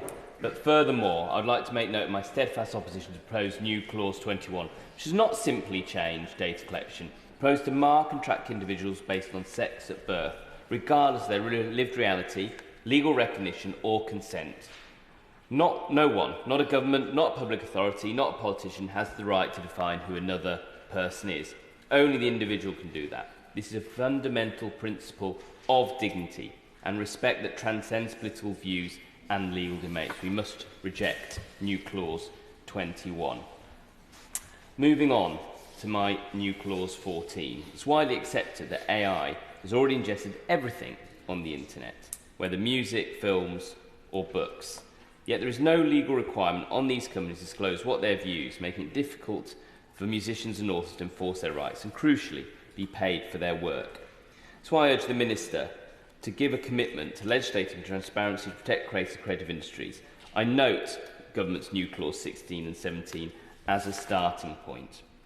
But we both know we want to see a thriving licensing market between content creators and AI developers. A transparency commitment today would enable this licensing market, as creators would be in a position to enforce their rights and demand fair pay. And AI developers would be certain removing the risk of litigation in the future. Without transparency, there is no incentive for our firms to reach agreement with creators, and billionaire-owned tech firms will continue to rip off musicians, filmmakers and authors. But this... Yep. that new technology should be a tool to improve lives, not just a mechanism for fueling more wealth and power into the hands of already super rich corporations. So does my honourable friend agree with me that the bill would benefit from going even further in providing greater transparency? Well, I think my new clause 14 does that, so I hope that the government is taking note. But this debate isn't just about economic rights. Last week I learned about the Holocaust survivor René Salt, whose book A Mother's Promise was written by AI, with similarly named books appearing online days after the original was released. There can be no stark contrast than René sharing a most traumatic experience for the benefit of others and a computer algorithm stealing from a Holocaust survivor to profit from her suffering. We must stand up for the human creativity that helps us process the world we live in, or the world will become a much darker place. Turning to my Amendment 10 regarding safe data transfer, I've laid this amendment to confront a glaring weakness in our current data protection regime, the continued transfer of UK user data to jurisdictions that cannot and do not provide basic legal protections or enforceable rights. The need for this amendment is not theoretical. The current rules, companies often rely on a set of contracts, international data transfer agreements, as proof that data transfers will be adequately protected. But that assumption is increasingly being proven false. The Irish Data Protection Commission fined TikTok €530 million for an in-depth inquiry into its transfer of EA user data to China. The Irish authorities found that TikTok had failed to adequately assess whether Chinese law provided a level of protection essentially equivalent to that guaranteed under GDPR. It is because in China there are no credible legal remedies because of laws like the National Intelligence Law, the Cybersecurity Law and the Anti-Terrorism Law, which compel organisations to provide access data without judicial oversight or meaningful recourse for individuals. China is unable to provide a level of protection essentially equivalent to that guaranteed under the Data Protection Act 2018 and this bill. Contracts alone do not protect users when the legal system of the receiving country is incompatible with fundamental rights. This amendment introduces a clear rule.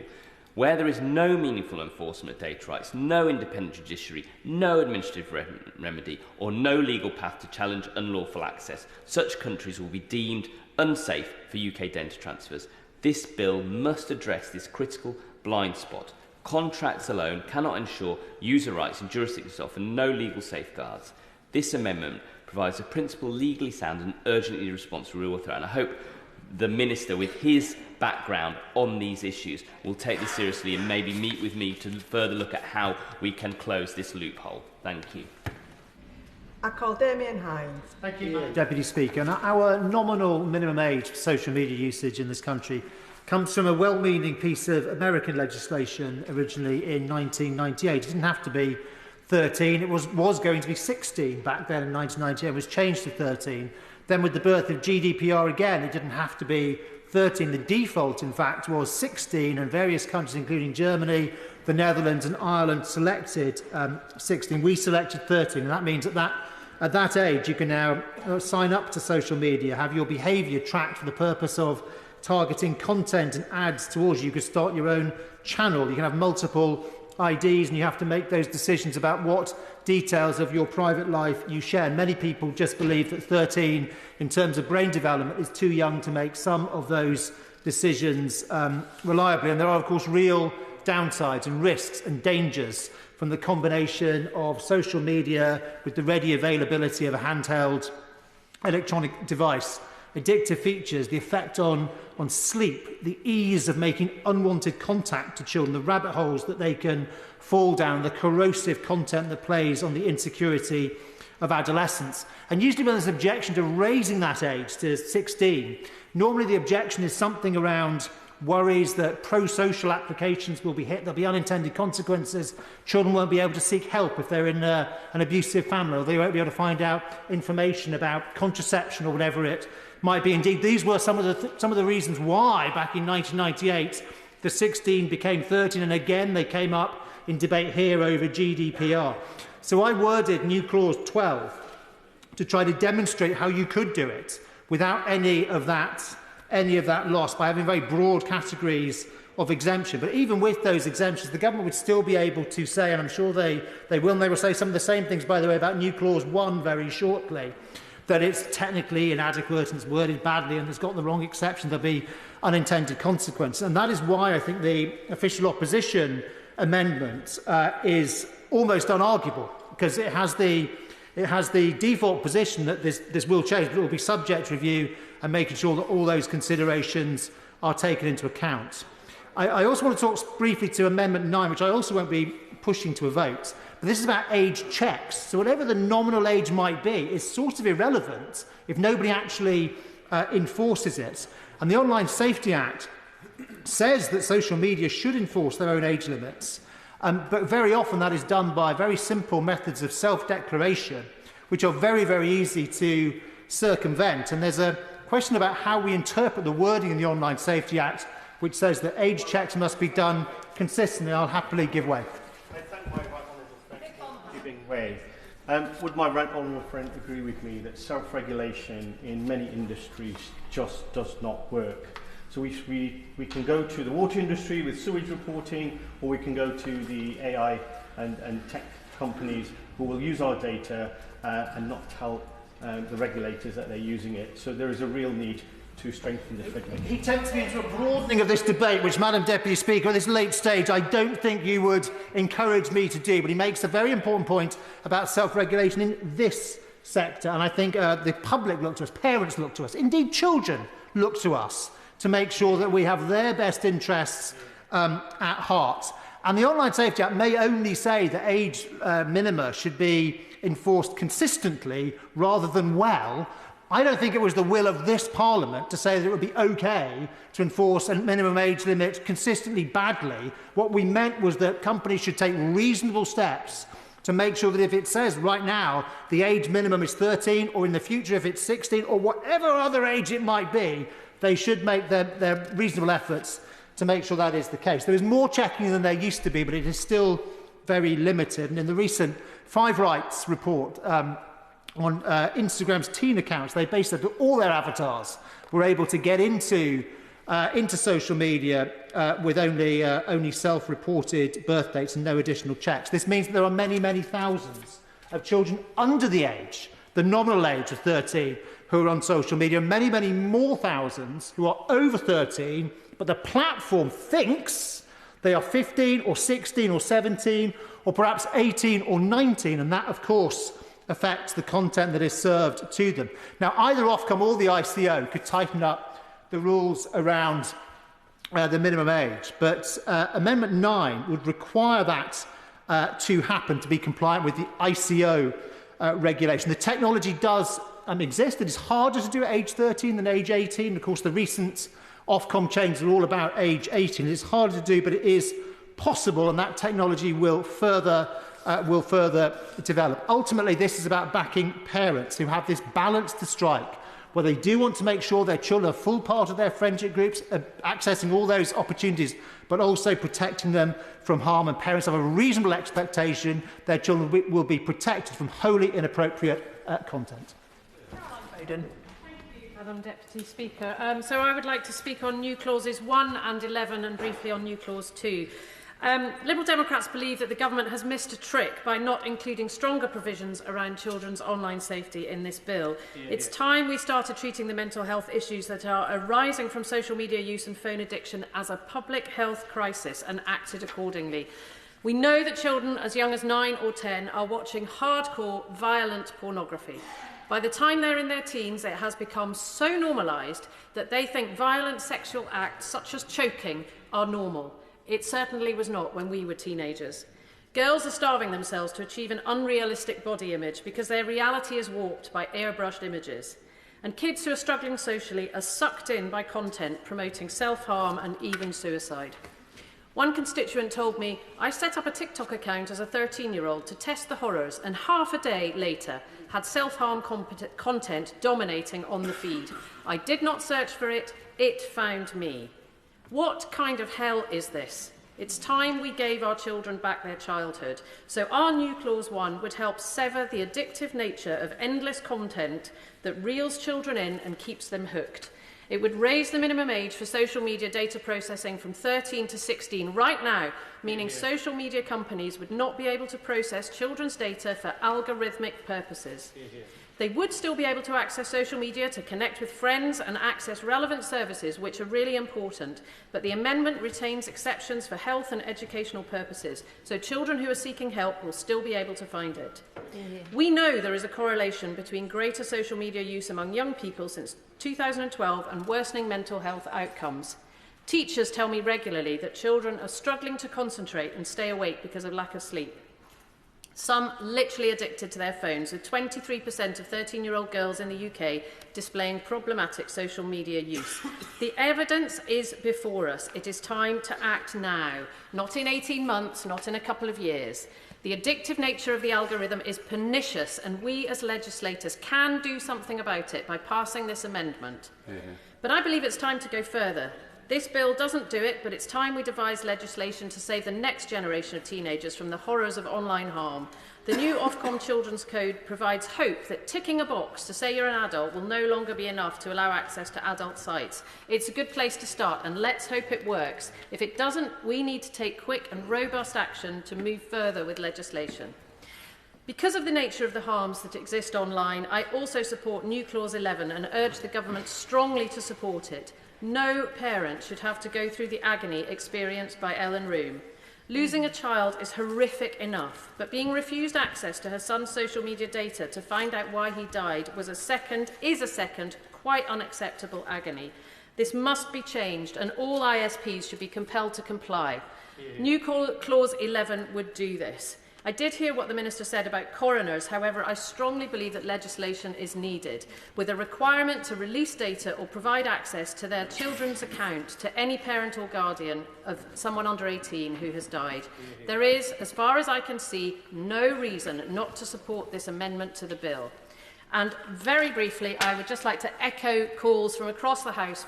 I would like to support New Clause 2 in support of our creatives. Creativity is a uniquely human endeavour, and like others, I've been contacted by many creators who do not want their output stolen by AI companies without consent or permission.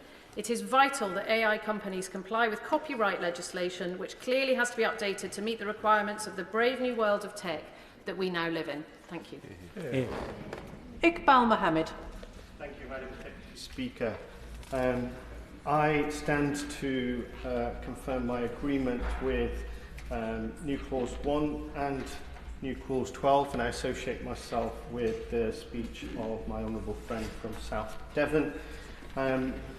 The protection of copyrighted information and revenue streams for artists. I've had several emails, and I will call out Yvonne, who contacted me very recently. It is absolutely essential that creative arts and intellectual property is protected, and artists are properly compensated if their outputs is used in AI. On New Clause 1 and 12, the case for raising the age of consent for children from 13 to 16 has been very well made across the House, so I won't repeat the points made, but it is absolutely essential to give our children their childhoods back. They really need to be protected from the toxic content that they are being exposed to from social media and online. Regarding New Clauses 3 to 6 and New Clause 14, the transparency requirements under these new clauses of reporting by AI companies on what information, what data from where they have used and with what permission. This is absolutely essential to hold the AI companies to account and ensure that content holders and the data owners are informed and have adequate channels of redress for misuse of their information.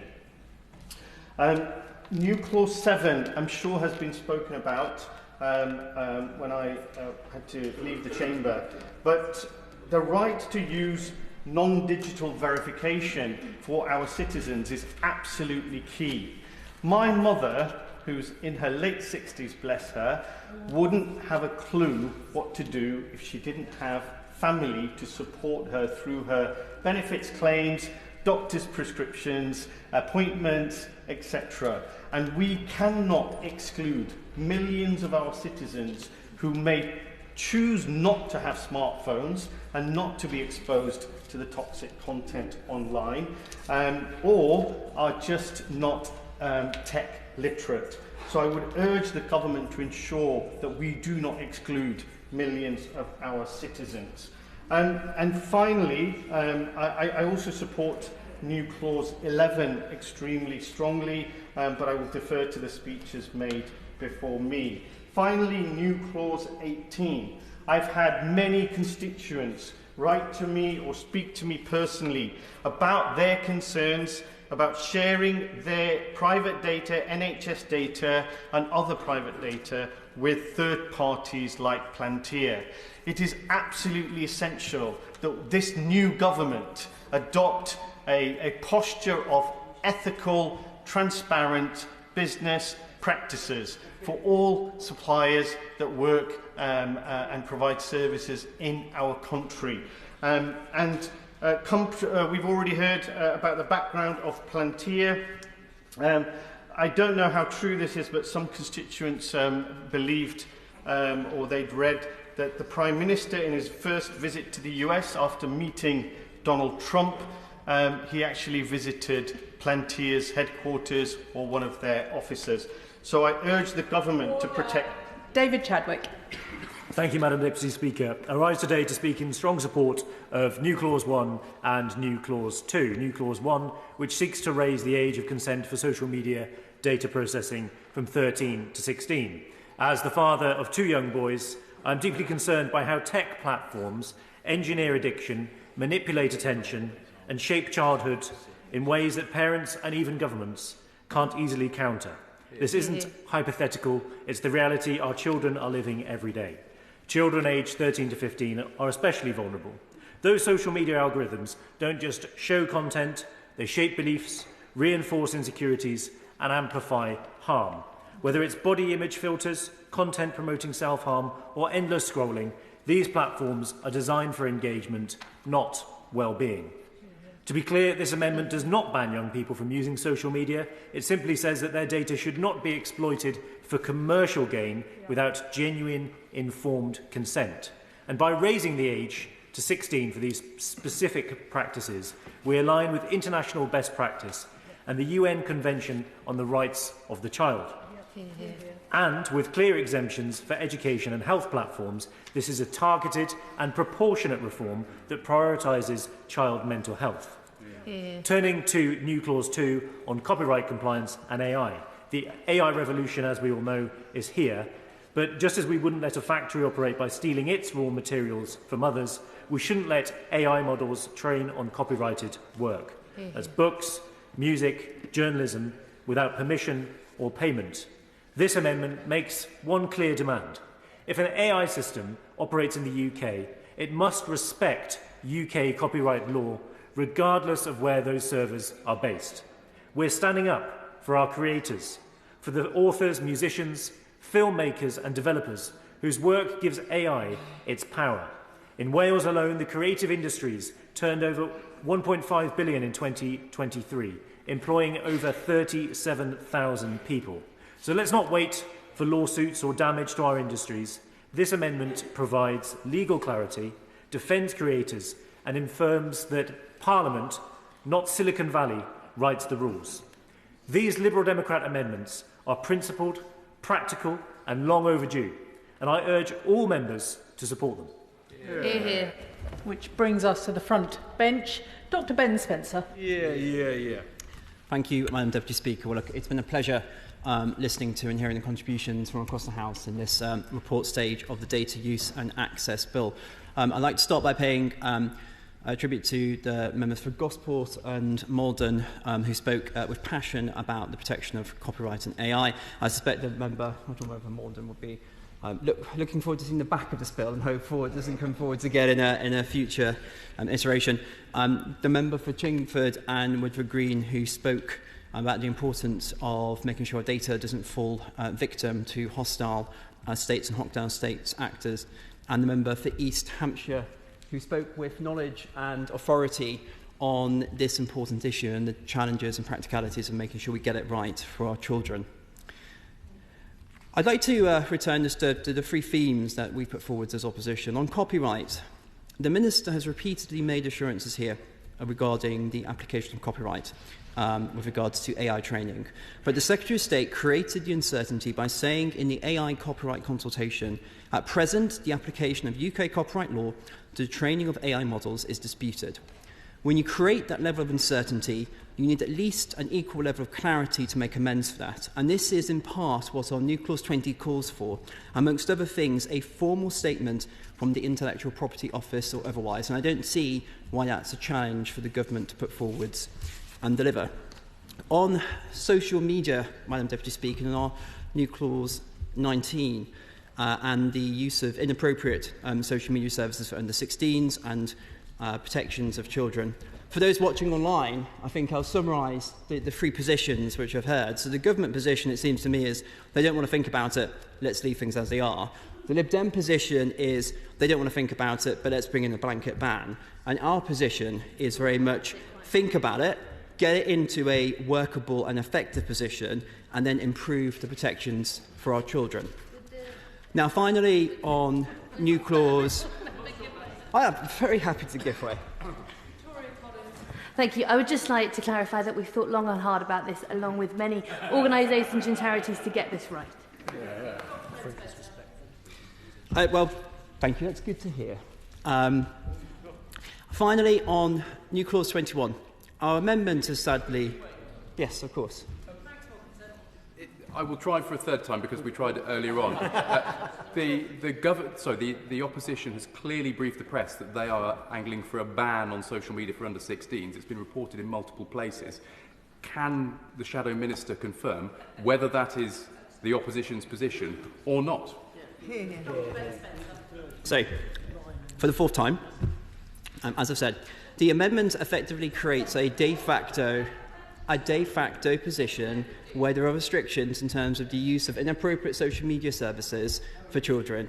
What it seeks to tackle is the challenges around implementation, around age verification, around what the scope of social media therefore is. Like I say, it's saying there needs to be work to make sure we can actually do it, and when we can do it, we should move forwards in that direction, unless there's overwhelming evidence it's not needed, such as with the shaking out of the Online Safety Act. Now, finally, I return to new clause 21, Madam Deputy Speaker, and sadly, our amendment has been widely misrepresented. The laws in this area are clear. The Equality Act puts into place obligations in relation to protected characteristics. In the protected characteristic of sex, the Supreme Court says this means biological sex, and that public authorities must collect data on protected characteristics to meet their duties under the Equality Act. Our amendment puts this clear legal obligation into effect and builds in data minimisation principles to preserve privacy. There is no outing of trans people through our amendment, but where public authorities collect and use sex data, it needs to be biological sex data. I beg to move new clauses 19 and 21. Minister, Madam Deputy Speaker, it's good to see you in your seat as ever. Can I thank all the honourable members and right honourable members who've taken part in the debate. If I don't manage to get to any of the individual issues that have been raised and people have wanted answers from me in the debate, I'm afraid that's because of a shortness of time, and I will seek to write to people. Can I also, in particular, thank the officials who've helped put together the bill. In particular, Simon Weekly, not least because he didn't even only do this bill, he did all the previous versions of the bill as well in the previous Parliament. So I think he deserves a long service medal, if not something more important. I'll start with the issues around New Clause 1, 11, 12, 13 and Amendment 9. The Government, of course, completely shares the concern around the vulnerability of young people online. Lots of honourable members have referred to this.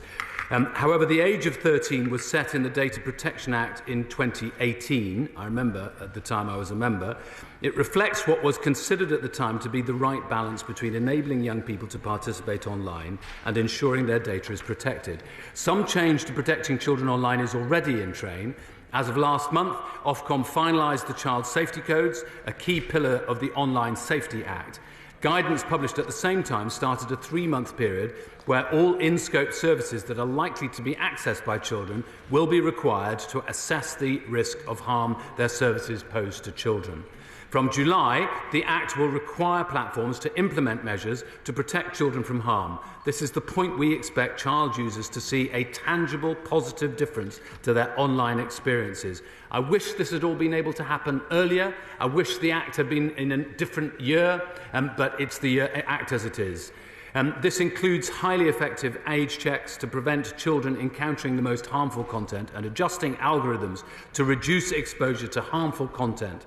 Services will face tough enforcement from Ofcom if they fail to comply. However, the Act very much sets the foundation for protecting children online. The Government continues to consider further options in pursuit of protecting children online, which is why the Department for Science, Innovation and Technology commissioned a feasibility study to understand how best to investigate the impact of smartphones and social media on children's well-being. This will form an important part of our evidence base. Well, I'm going to come on to his amendment in a moment, if I might. The study is being led by Dr. Amy Orban of Cambridge University and supported by scientists from 9 of the UK's premier universities, all with established expertise in this field. The study will report to Government this month on the existing evidence base, ongoing research and recommendations for future research that will establish any causal links between smartphones, social media and children's well-being. Government will publish the report along with the planned next steps to improve the evidence base in this area to support policy making. I hope, therefore, that members will, considering this extra work that we're doing, will withdraw their amendments. Turning to the... I won't, I'm afraid. Turning to the amendment New Clause 13 tabled by the Honourable Member for Harpenden, we share the concern that children's data in education must be safeguarded. We have already committed to instructing the Information Commissioner's Office to produce a statutory code of practice on the use of children's data by EdTech services once the findings of their audits have been published. Defining the scope of the code in legislation now or imposing a 6-month deadline for its publication risks, we believe, undermining that evidence-led process. Lastly, turning to the amendment by the Honourable Member over there, Amendment 9. This seeks to ensure that platforms adopt strong age assurance mechanisms when designing their services under the new Children's Higher Protection Matters duty in Clause 81. Of course, we subscribe to that policy aim. Clause 81, however, already strengthens the UK GDPR by requiring providers of information society services to take account of how providers of how children can best be protected and supported when they are designing their processing activities. The ICO's age-appropriate design code will be updated to provide clear and robust guidance on how services can meet these obligations, including through proportionate risk-based age assurance where appropriate. I'm going to take the Honourable Member's intervention if he wants. He asked first, I'm afraid, but I really have to be very careful because I have a lot of things to answer. Just very quick. I just wanted to confirm that what he referred to the Ofcom Children's Codes last week is all about the 18 age threshold. It's a very welcome move to filter out wholly inappropriate content designed for over 18s or other very harmful content, but it doesn't do anything for the initial age threshold, the age minimum at age 13. He makes a fair point. I do need to crack on. I'm terribly sorry. I need to crack on because I've got very little time and I haven't referred to new clauses 7 to 21, amendments 39 and 40. Let me start by saying that the Government accepts the Supreme Court ruling, but it is paramount that we work through this judgment carefully, with sensitivity and in line with the law. We cannot simply flick a switch. We must work through the impacts of this judgment properly, recognising that this is broader than data used by digital verification services, and I reflect the comment made earlier by the Shadow Minister when he said data accuracy is important. This is equally... yes, of course. I thank my honourable friend for giving way. Trans people and trans-led groups have been very concerned by the amendment tabled by members of the opposition, New Clause 21. They've rightfully described it as an attack on trans people's rights and their privacy. Can the Minister offer some reassurance that, as well as opposing this amendment today, the Government will not seek to introduce similar legislation via other means in future? Hear, hear. We're opposing the amendment when we're not intending to introduce similar legislation. As I said, data accuracy is important. This is equally true for any data used in a digital verification service. That is why the government is already engaged in an appropriate and balanced range of work on data standards and data accuracy. We're already developing data standards on the monitoring of diversity information, including sex, via the Data Standards Authority. Following a review, the Office for Statistics Regulation published updated guidance on collecting and reporting data and statistics about sex and gender identity last year, and all government departments are considering now how best to address the recommendations of the Sullivan Review, which we published. This is the first reason why we will not be supporting this new clause or the amendment today. Quite simply, we believe the concerns regarding the way in which public authorities process sex and gender data should be considered holistically, taking into account the effects of the Supreme Court ruling and the specific and particular requirements of public authorities. By contrast, the new clause and the amendment would undermine the work the government is already doing. In giving the Secretary of State a new regulatory rule, they would undermine the existing processes that ensure compliance with the UK's data protection. Secondly, the new clause is misplaced because the bill does not alter the evidence which can be relied upon to prove sex or gender. Indeed, it does not seek to alter any of the content of data used by digital verification services. Instead, the bill enables people to do digitally what they can presently do physically, and it is for organisations to consider what specific information they need to verify in their particular circumstances. Any inconsistency between what they can do digitally and what they can do physically would obviously sow further division. Thirdly, the new clause is unnecessary because it is very unlikely that digital verification services would be used in many, if not all of the cases specifically raised by or with honourable members, such as within the NHS to gain access to single-sex wards or for screening, or to enter other female-only spaces. We expect digital verification services to be primarily used to prove things like one's right to work, one's age, address, or professional or educational qualifications, not matters where sex or gender is relevant at all. Fourthly, the new clause goes significantly further than the findings of the Supreme Court. Finally, the proposals have the potential to interfere with the right to respect for private and family life under the Human Rights Act by requiring public authorities to record sex as biological sex in all cases, regardless of whether it is justified or proportionate in that given circumstance. In addition, the amendment does not take account of the fact that the Gender Recognition Act gives those with gender recognition certificates a level of privacy and control over who has access to information about their gender history. As for Amendment 39, it will create further uncertainty as it appears to prevent use of Clause 45 in all cases involving sex. As I've set out, while I understand the reason for tabling these amendments, I fear they would create legal confusion, uncertainty and inconsistency. I also note that they were not part of the previous government's version of this bill, which in nearly all respects of this section was identical to ours. Given the narrow scope of digital verification service measures, the need to consider this area holistically to ensure alignment with existing legislation and upcoming EHRC guidance and the breadth of work already being carried out, I hope the honourable member will withdraw his amendment. There's one other amendment referring to digital verification services, which is Clause 27, new Clause 27 from the Honourable Member for Harpenden. I completely share her concerns about digital inclusion, which were also mentioned by the gentleman at the back. We have published our own digital inclusion action plan, but such obligations could be particularly challenging for businesses currently operating solely in the digital sphere.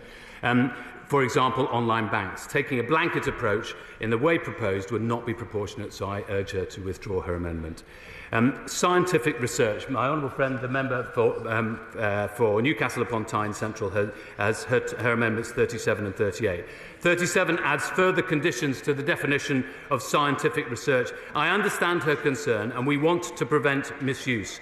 The bill does not expand, however, the meaning of scientific research and already contains safeguards such as in Clause 86. Moreover, the amendment replicates wording from two external documents, including the Frascati document, neither of which were intended to be legally binding or to define scientific research.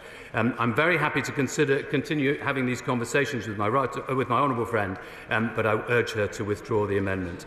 On access to NHS data, which my honourable friend, the member for Normanton and Hemsworth, raised, let me just answer his direct question about the sale of NHS data. The Secretary of State for Health has said categorically the NHS is not for sale and patients' data is not for sale. End of story. I hope we can put that one to bed. On ethnicity data raised by my honourable friend, the member for Birmingham, Edgbaston, she made very valid points which we are intending to pursue. Public bodies usually collect ethnicity data in line with the Office for National Statistics harmonised standard, and the ONS is currently reviewing this, and I'm sure she will want to feed into that process. Madam Deputy Speaker, I'm afraid I haven't had time to refer again to AI and copyright, but this country is a... Order. Under the order of the House of the 12th of February, I must now put the questions necessary to bring proceedings on consideration to a conclusion. The question is that Government New Clause 16 be read a second time. As many as are of that opinion say aye. Aye. Of the contrary, no.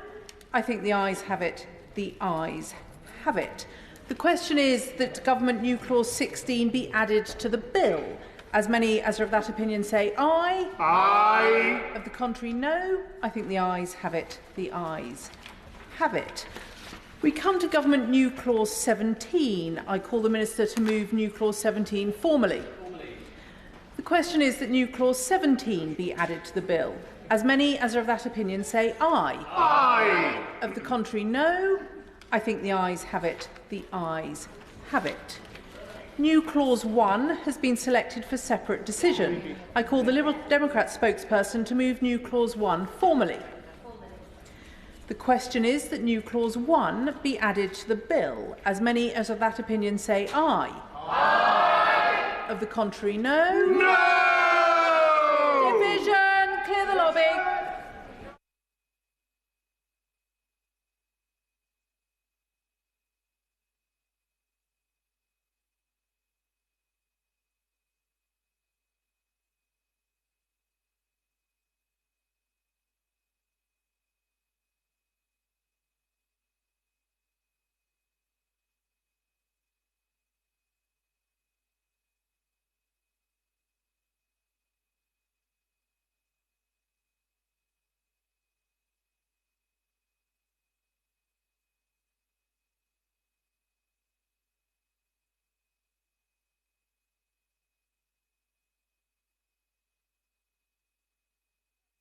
That New Clause 1 be added to the bill.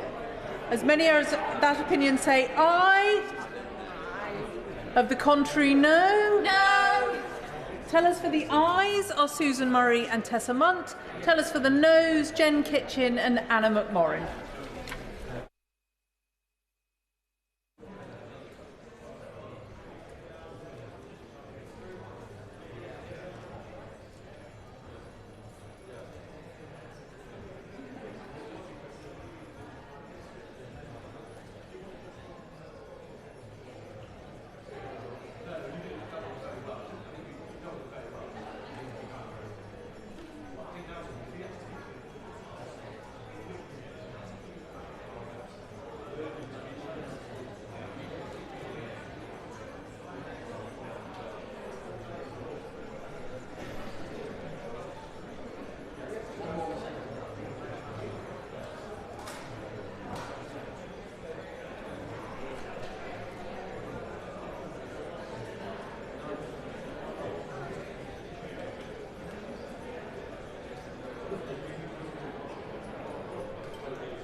ayes to the right, 76. The noes to the left, 295. Where are they?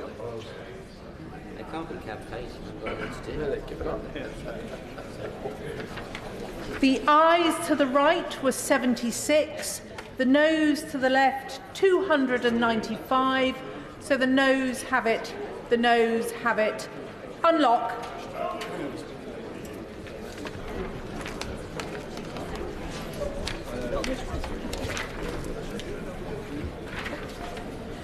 New Clause 2 has been selected for separate decision.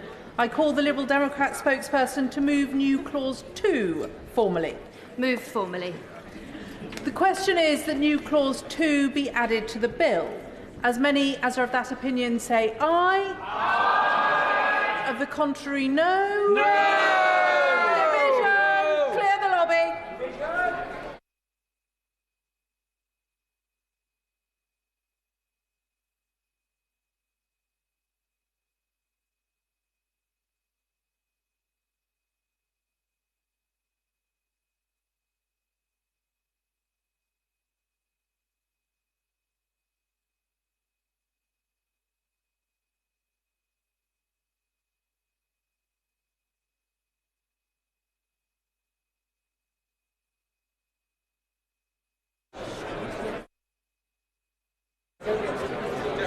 The question is that New Clause 2 be added to the bill. As many as of that opinion say aye. Aye. Of the contrary, no. No. The tellers for the ayes are Tessa Munt and Susan Murray. The tellers for the noes, Anna McMorrin and Jen Kitchen.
Order, order. The ayes to the right, 88. The noes to the left, 287.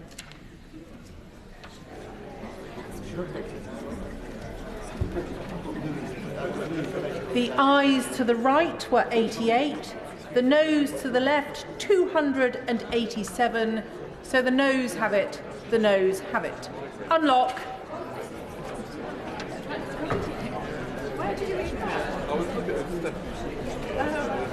New clause 19 has been selected for separate decision. I call the opposition spokesperson to move clause 19 formally. The question is that new clause 19 be added to the bill. As many as of that opinion say aye. Aye! Of the contrary, no. No! Division! Clear the lobby.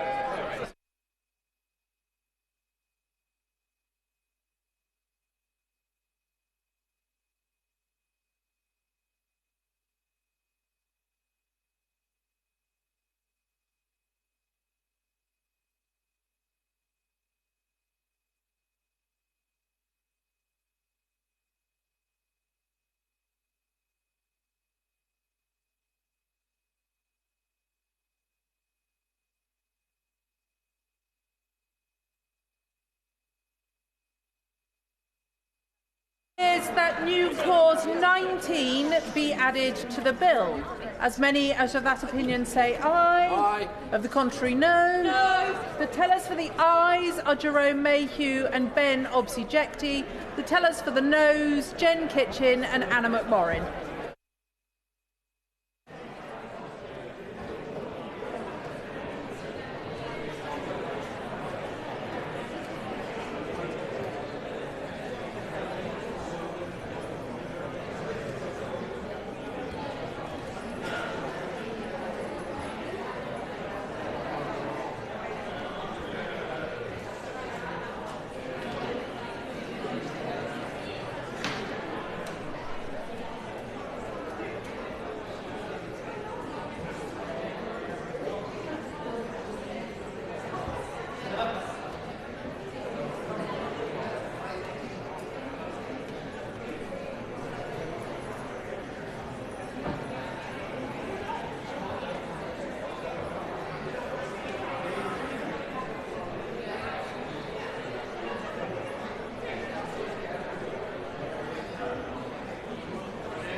noes to the left, 294.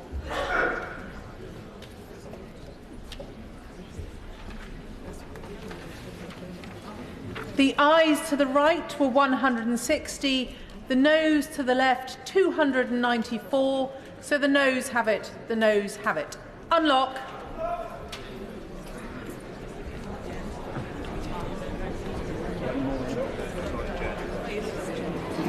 New clause 21 has been selected for separate decision.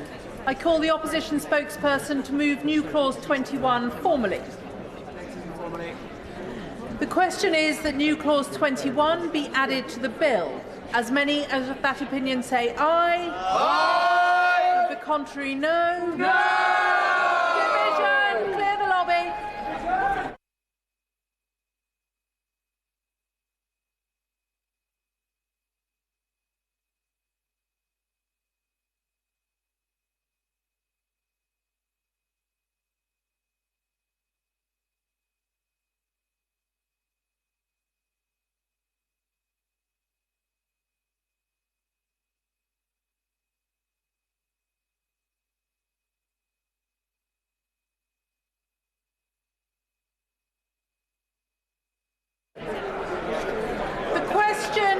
That new clause 21 be added to the bill. As many as of that opinion say aye. Aye. Of the contrary, no. No. The tellers for the ayes are Ben Obsijekti and Jerome Mayhew. The tellers for the noes, Jen Kitchen and Anna McMorrin.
Order, order.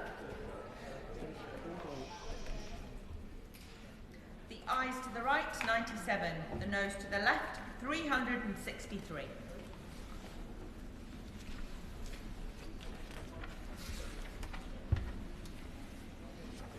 The ayes to the right were 97, the noes to the left 363, so the noes have it, the noes have it. Unlock.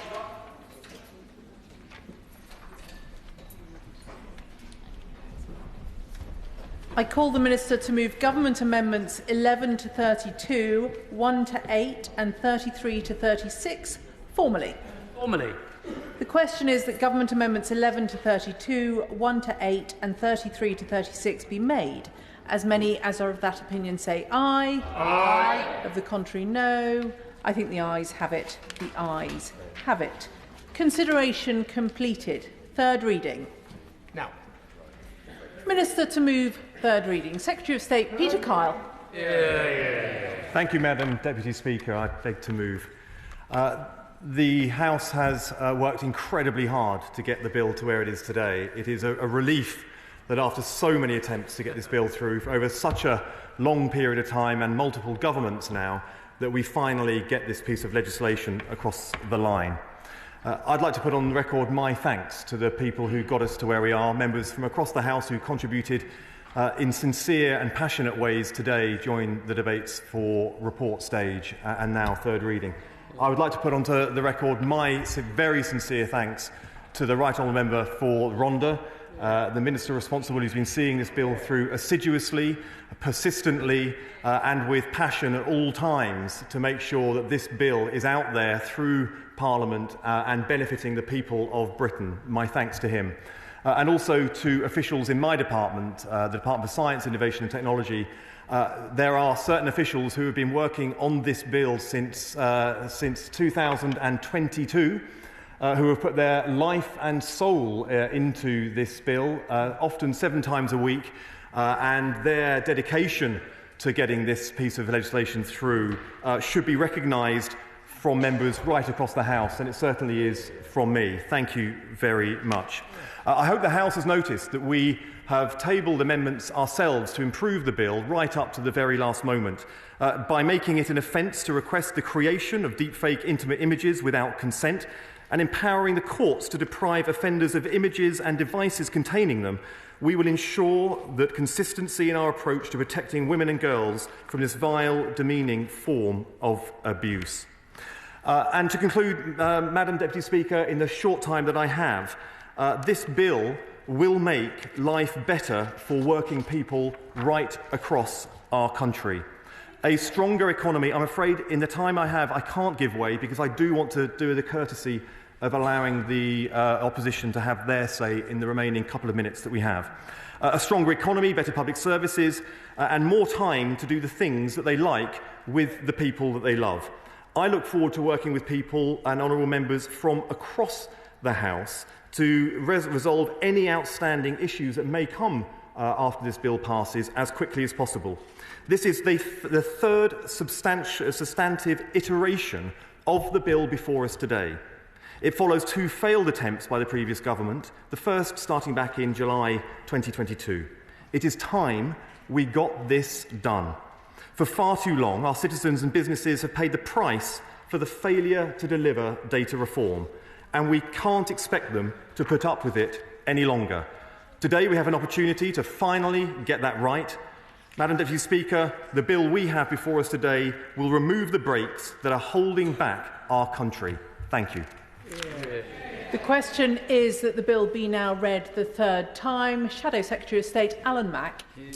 Thank you, Madam Deputy Speaker. May I thank the Secretary of State for allowing time for an opposition response. And may I begin by thanking honourable and right honourable members across the House for their contributions to this bill over many months, and also thank officials in the department across several governments and officials in Parliament. And on the Conservative benches, may I particularly thank my honourable friend, the member for Runnymede and Weybridge, for his extremely hard work, and also thank the entire team on our benches, particularly senior researcher Sophie Fawley. Madam Deputy Speaker, the Conservatives left the government with a data bill that would have improved Britain's position as a leading tech-enabled economy and society. But in Labour's hands, the government has delivered only confusion and failure. A wide range of amendments have been tabled to Labour's bill, highlighting key issues that required both leadership and agility from the government. But the government has failed on each of these areas. On AI and copyright, they let down our content creators.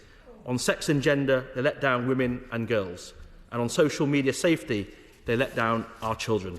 Madam Deputy Speaker, the last Conservative government turned Britain into a leading tech power, and our original bill built on these achievements. Labour's bill today takes the country backwards, and our country deserves so much better.